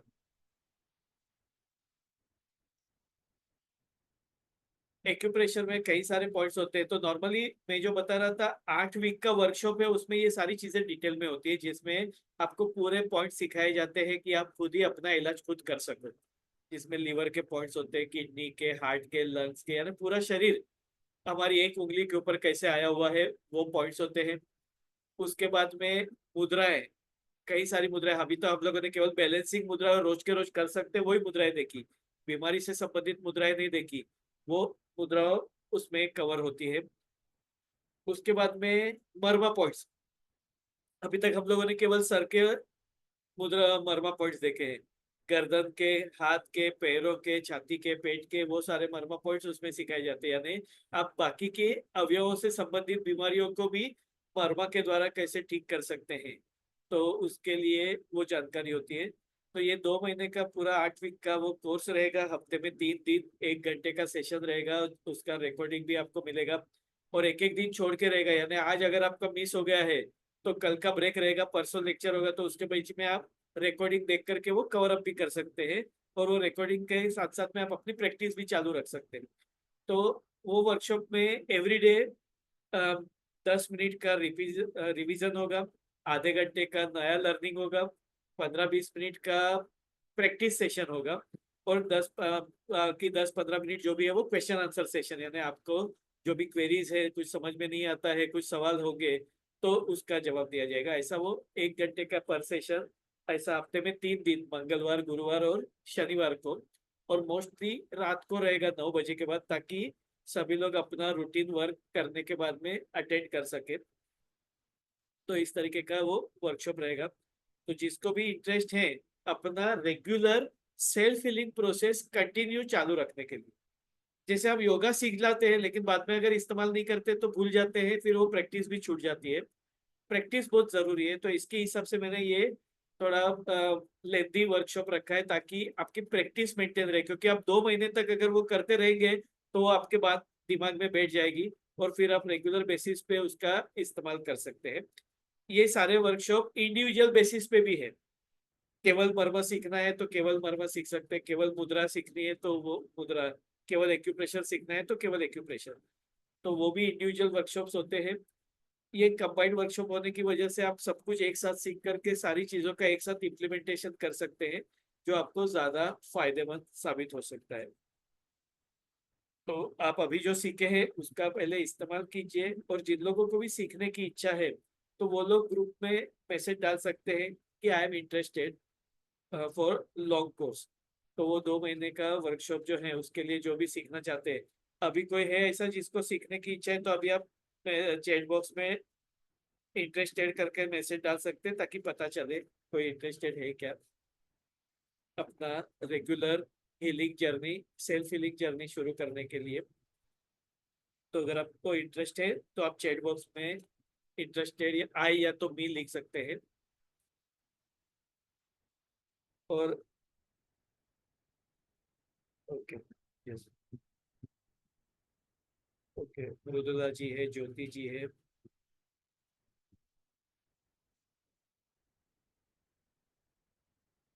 यस, नरेंद्र जी है। तो एक बार आप ग्रुप में भी अपना इंटरेस्ट दिखाइएगा ताकि वो मैं नोट कर लूँ और फिर मैं उसकी डिटेल्स आपसे शेयर करूंगा। ये मोस्टली मई महीने में शुरू होगा, करीबन 2nd वीक से। तो ये जो प्रोसेस रहेगा ना, ये रेगुलर प्रैक्टिस सेशन जैसा, मतलब प्रैक्टिस और लर्निंग दोनों इकट्ठा रहेगा। तो वो आपको ज्यादा हेल्थ का बेनिफिट आपको मिलेगा। कोई भी चीज कंटिन्यू करने से ही आपको उसका बेनिफिट मिलता है, और जब तक करते नहीं वो 1-2 महीना, तब तक हमें पता नहीं चलता कि हमारे हेल्थ में क्या बदलाव आ रहे हैं। एक दिन एक्यूप्रेशर किया फिर फायदा नहीं हुआ छोड़ दिया, तो ऐसे नहीं होगा। आपको रेगुलरली उसका इस्तेमाल करना चाहिए। और ये 2 दिन का वर्कशॉप आपको कैसा लगा, ये भी आप ग्रुप में शेयर करिएगा, और उसमें क्या बदलाव लाना चाहिए। मैं थोड़ा थोड़ा चेंजेस करते जाता हूँ मेरे एक्सपीरियंस के अनुसार, लोगों का रिस्पॉन्स के अनुसार। ये सब मैं इंडिविजुअल कोर्सेज लेता हूँ, मेरी मुद्रा का, मर्मा का, एक्यूप्रेशर का। लेकिन मैंने देखा कि लोग एक सीखते हैं ना तो केवल वो एक पे ही सीमित रह जाते हैं, और वो भी प्रैक्टिस नहीं करते तो वो भी छूट जाता है। तो मुझे ऐसा लगा कि ये सारी चीजें कंबाइंड करके उनको रेगुलर बेसिस पे इम्प्लीमेंट कर सके, ऐसा वर्कशॉप अगर होता है तो 2-3 महीना अगर कंटिन्यू ये प्रोसेस चले, तो बाद में वो चीज आपका रूटीन लाइफ में फिट हो जाती है।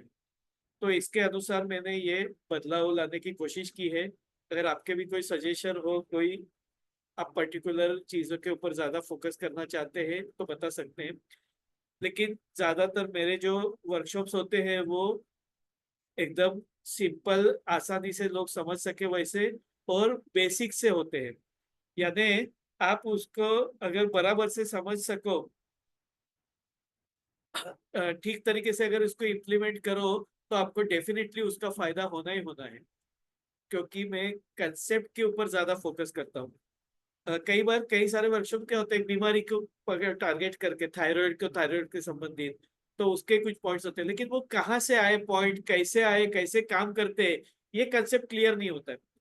लेकिन ये अगर वर्कशॉप आप कर लेते हैं तो कोई भी इंसान थेरेपिस्ट बन सकता है, उतना मैं गारंटी दे सकता हूं। आप मेरा कोई भी कोर्स, बेसिक अगर कोर्स भी आपने कर लिया, फिर वो मुद्रा का हो, मर्मा का हो, या एक्यूप्रेशर का हो, अगर आप बराबर से कर लेते हैं तो आप दूसरों को भी इलाज कर सकते हैं, उतना मुझे पूरा यकीन है। क्योंकि मेरे पास ऑलरेडी ऐसे जो लोग सीख करके गए हैं, वो लोग ऑलरेडी उसका इलाज इस्तेमाल करते हैं। तो हम भले दूसरों का इलाज ना कर पाए, लेकिन हम खुद का तो इलाज खुद ठीक से करें, अपने फैमिली मेंबर्स का इलाज ठीक से कर पाए, तो कई सारी दवाइयों का इस्तेमाल कम हो सकता है। कई सारे लोग जो सीखे हैं वो लोग बताते हैं कि हमारी जॉइंट पेन की दवाई कम हो गई, हम लोग की एसिडिटी की दवाई बंद हो गई, कई सारे पेशेंट की तो शुगर और बीपी की दवाइयां भी कम हो गई, जो लोग रेगुलर इस्तेमाल करते हैं। तो साइंस सभी अच्छे ही के लिए ही होते हैं, इफेक्टिव ही होते हैं। सिर्फ इम्प्लीमेंट करने की जरूरत होती है, प्रॉपर नॉलेज और इम्प्लीमेंटेशन, ये दो चीज जरूरी है।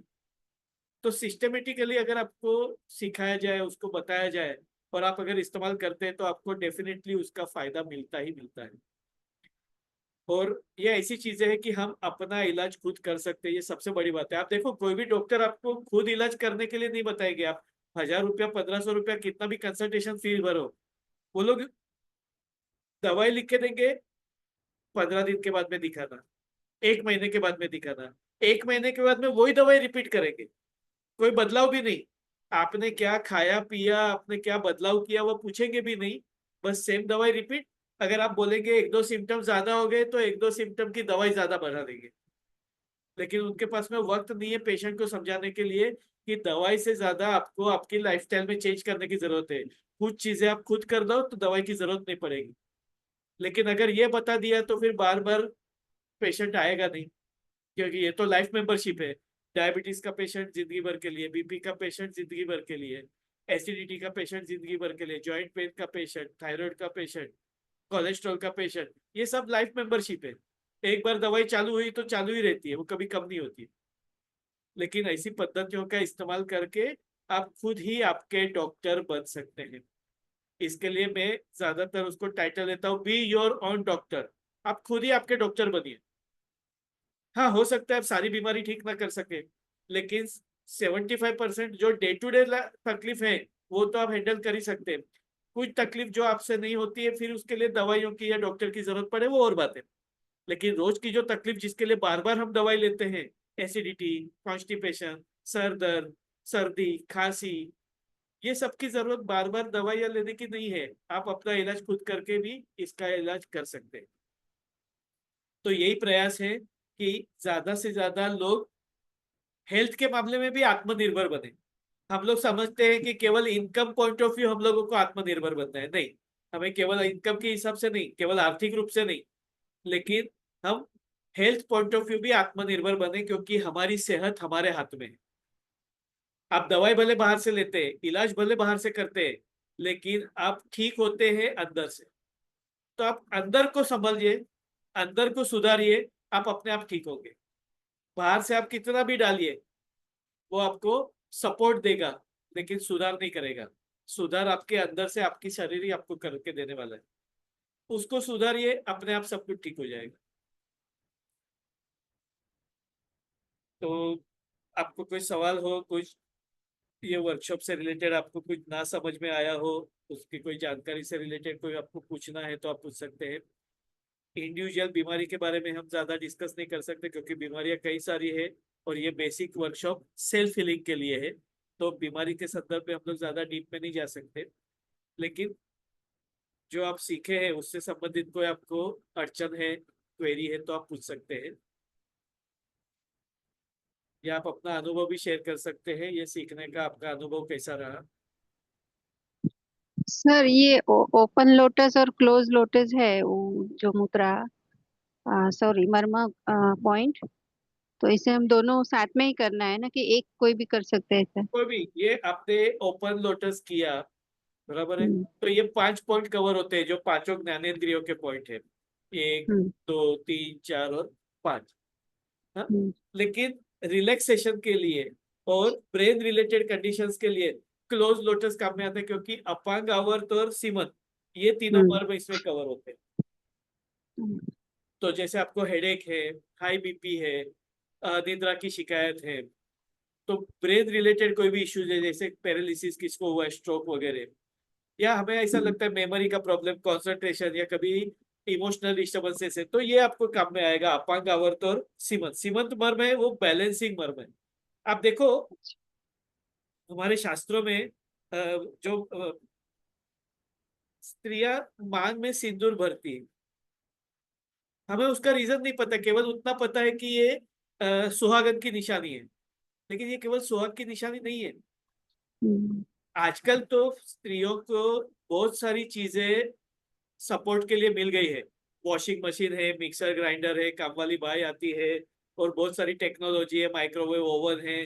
तो सपोर्टिव के लिए बहुत सारी चीजें, यानी वर्कलोड काफी कम हो गया कंपेरेटिवली, क्योंकि दूसरी सारी चीजें आपको सपोर्ट कर रही है। पहले ऐसा नहीं था, पहले सारा काम स्त्रियों को खुद को ही देखना पड़ता था।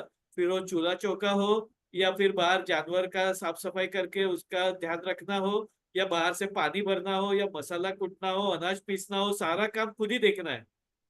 तो वो बहुत सारे टास्क था, तो मल्टीटास्किंग होने की वजह से उनका इमोशनल डिस्टरबेंसेस और साइकोलॉजिकल डिस्टरबेंस ना हो, तो उसके लिए ये सिंदूर भरने की जो प्रक्रिया है, वो हमारे माइंड को बैलेंस करने, क्योंकि यहाँ पे सीमंत मर्म है। सीमंत मर्म का काम है इमोशंस को बैलेंस करना। तो जब हम्म। यहाँ पे सिंदूर लगाया जाता है, तो वो मर्म को एक्टिवेट किया जाता है, क्योंकि लाल रंग जो है, ऑरेंज कलर जो है, वो फायर एलिमेंट का प्रतीक है, जो कि एक्टिवेशन के लिए काम में आता है। तो Activation। वो मर्म को वो एक्टिवेट किया जाता है, और वो रिलैक्सेशन के लिए, यानी आप, आपका माइंड कूल रहेगा, और आप सारा काम ठीक तरीके से कर पाएंगे। कभी क्या करना हम्म। है, कौन से टाइम पे क्या करना है, उसका कोऑर्डिनेशन कैसे करना है, मैनेजमेंट कैसे करना है, तो ये प्रक्रिया होती थी। वैसे ही यहाँ पे बिंदी लगाते हैं, तो ये स्थपनी मर्म है। तो आप देखो तो बिन इस तरीके से तिलक लगाया जाता है, तो आप तिलक से वो मर्म को स्टिमुलेट कर रहे हैं। तो स्थपनी मर्म, ये तीसरी आंख हम लोग जिसको कहते हैं आग्नेय चक्र, जो पिट्यूटरी ग्लैंड से रिलेटेड है, तो उसको स्टिमुलेट करने के लिए, यानी हमारे यहाँ पे ये एक परंपरा, जैसे आपको सर दर्द होता है तो आप क्या करते हैं, दबाते हैं ना। आपको पता नहीं है यहाँ पे मर्म बिंदु है, लेकिन आप ये करते हैं और आपको रिलैक्स लगता है। ये मर्म का बिंदु, तो मर्म का इस्तेमाल हम लोग बाय डिफॉल्ट कर रहे हैं, लेकिन हमें पता नहीं कि यहाँ पे कोई मर्म है और इसका हमें फायदा हो रहा है। लेकिन ये अनुभव होता है कि यहाँ पे करने से हमें रिलैक्स हो रहा है। तो ओपन लोटस, क्लोज लोटस उसके लिए है कि आपका सर से रिलेटेड, ब्रेन से रिलेटेड, इमोशन से रिलेटेड इश्यूज को बैलेंस करने के लिए, और वो भी एक साथ में आप देना चाहो तो। आप इंडिविजुअली करो तो भी चलेगा। आप इंडिविजुअली ये सारे मर्म को प्रेस कर रहे हैं, तो भी आपको उसका एडवांटेज मिल ही रहा है, तो वैसे भी कर सकते हैं। लेकिन इसमें आपको एक साथ में आप कर रहे हैं, तो वो रिलैक्सेशन ज्यादा अच्छा लगता है आपको, और प्लस ऐसा देखने को जाएंगे तो आप इंडिविजुअली 15 बार पॉइंट दबा रहे हैं। आप अगर एक एक पॉइंट सेपरेटली कर रहे हैं तो आप 7 ही बार प्रेस कर रहे हैं, लेकिन जब आप इकट्ठा प्रेस कर रहे हैं तो आप 15 बार प्रेस कर रहे हैं, तो ज्यादा बार प्रेस कर रहे हैं, ज्यादा एडवांटेज मिल रहा है। तो नॉर्मली उतना सफिशिएंट है, ऐसा नहीं है कि अच्छा लग रहा है तो हम 50-60 बार दबाएंगे, नहीं। उसका एक जो रूल्स रेगुलेशन होता है, क्योंकि मर्मक को चोट नहीं लगनी चाहिए। मर्मक को चोट लगे तो बीमारी भी आती है, और वही मर्मक को अगर इलाज किया जाए तो बीमारी चली जाती है। तो उसका एक सिस्टम होता है। तो उसके हिसाब से आप ओपन लोटस, क्लोज लोटस का इस्तेमाल कर सकते हैं। इकट्ठा करना है तो इंडिविजुअली करना है तो भी कर सकते यस सर, थैंक यू। हैं।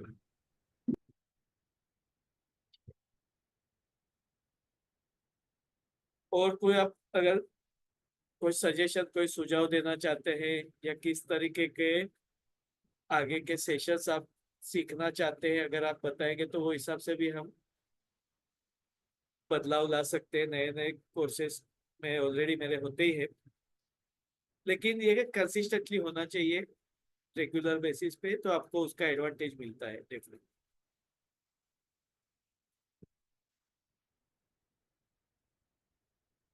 और कोई कुछ शेयर करना चाहेगा, कुछ बोलना चाहे, पूछना चाहे तो बोल सकता है।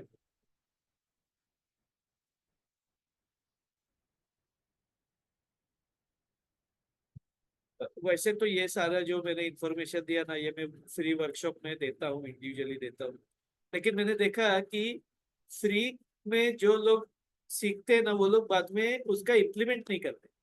वो उसको बहुत ही लाइटली लेते, ठीक है फ्री है चलो देखते तो है क्या है। तो उनमें वो सीखने की भावना नहीं होती है। कुछ नोट्स बनाना है, कुछ उसको यूज करना है, उसका इम्प्लीमेंट करना है, वैसा नहीं। चलो फ्री है तो देख लेते, वैसा वाला हिसाब होता है। सीरियसनेस नहीं होती है।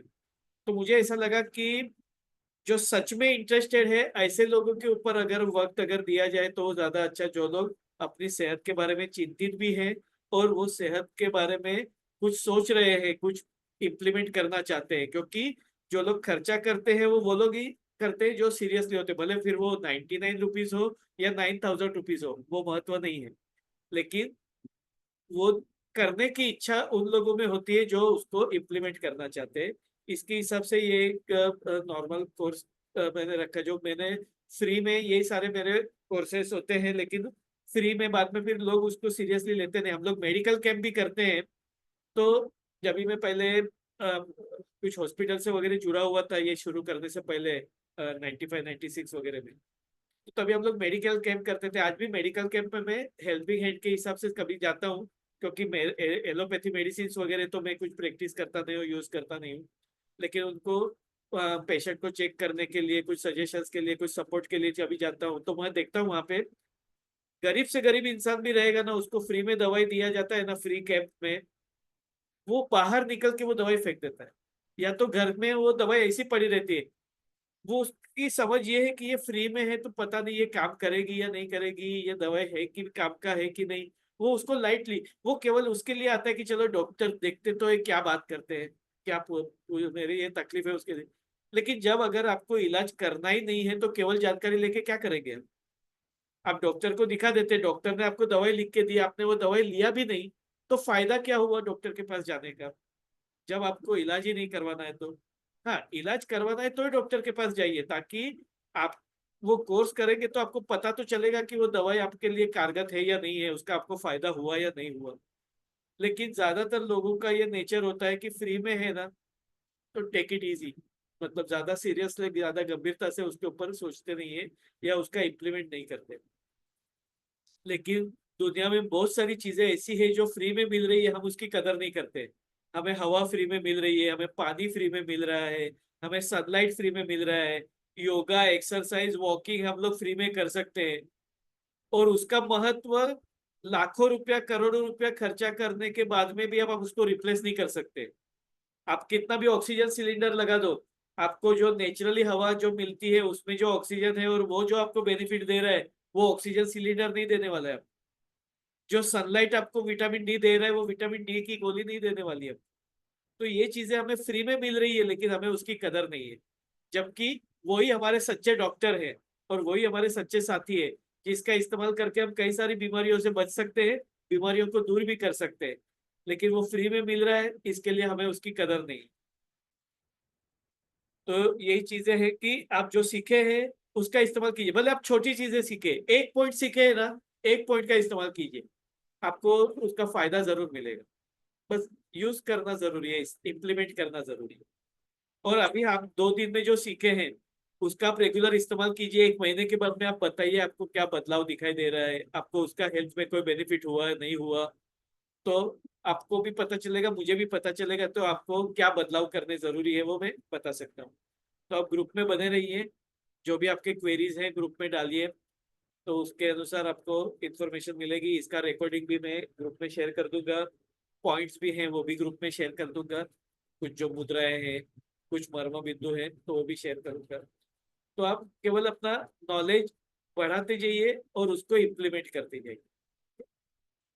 उम्मीद करता हूँ 2 दिन में आपने जो सीखा है वो आपके लिए महत्वपूर्ण, आपके लाइफ में काम में आए, ऐसे मैं उम्मीद करता हूँ। बस आप उसका इम्प्लीमेंट कीजिए, यही एक अपेक्षा है आप लोगों से। और जिनको भी आगे सीखने की इच्छा है वो मुझे मैसेज करें, ग्रुप में मैसेज करिए कि आपको इंटरेस्ट है आगे सीखने के लिए, ताकि नई नई इंफॉर्मेशन जैसे जैसे मिलती है वर्कशॉप्स की तो मैं आपको पास ऑन करूंगा। आने वाले दिनों में फिर कुछ फर्स्ट एड के अनुसार कुछ अलग अलग थेरेपीज और मतलब कुछ आयुर्वेदिक मेडिसिन, कुछ होम्योपैथी मेडिसिन, बायोकेमिक सॉल्ट की जो फर्स्ट एड के रूप में या प्राइमरी किट के अनुसार आप घर में रख सकते हैं, ऐसी चीजों के बारे में भी, कि जिसमें जैसे बुखार आया तो आपके पास में कौन सी आयुर्वेदिक दवाई या बायोकेमिक आपके पास में किट में होनी चाहिए, ताकि आपको तुरंत से क्रोसिन मेटासिन लेने की जरूरत ना पड़े।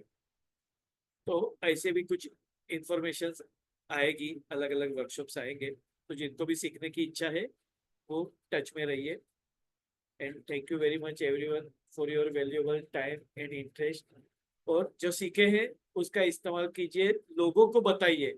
और जिन लोगों को भी आपको ऐसा लगता है कि आपके कोई फैमिली मेंबर या आपके रिश्तेदारों को ऐसे वर्कशॉप काम में आ सकते हैं, तो उनको आप मेरे जो नेक्स्ट वर्कशॉप रहेंगे, ऐसा ही जो सेशन रहेगा, तो उसकी लिंक आप फॉरवर्ड कर सकते हैं। फिर उसको करना नहीं करना है, सीखना नहीं सीखना है, वो उसका डिसीजन रहेगा, लेकिन वो आप शेयर करेंगे तो उन लोगों को भी किसी को काम में आ सकता है, फायदा हो सकता है। ठीक है,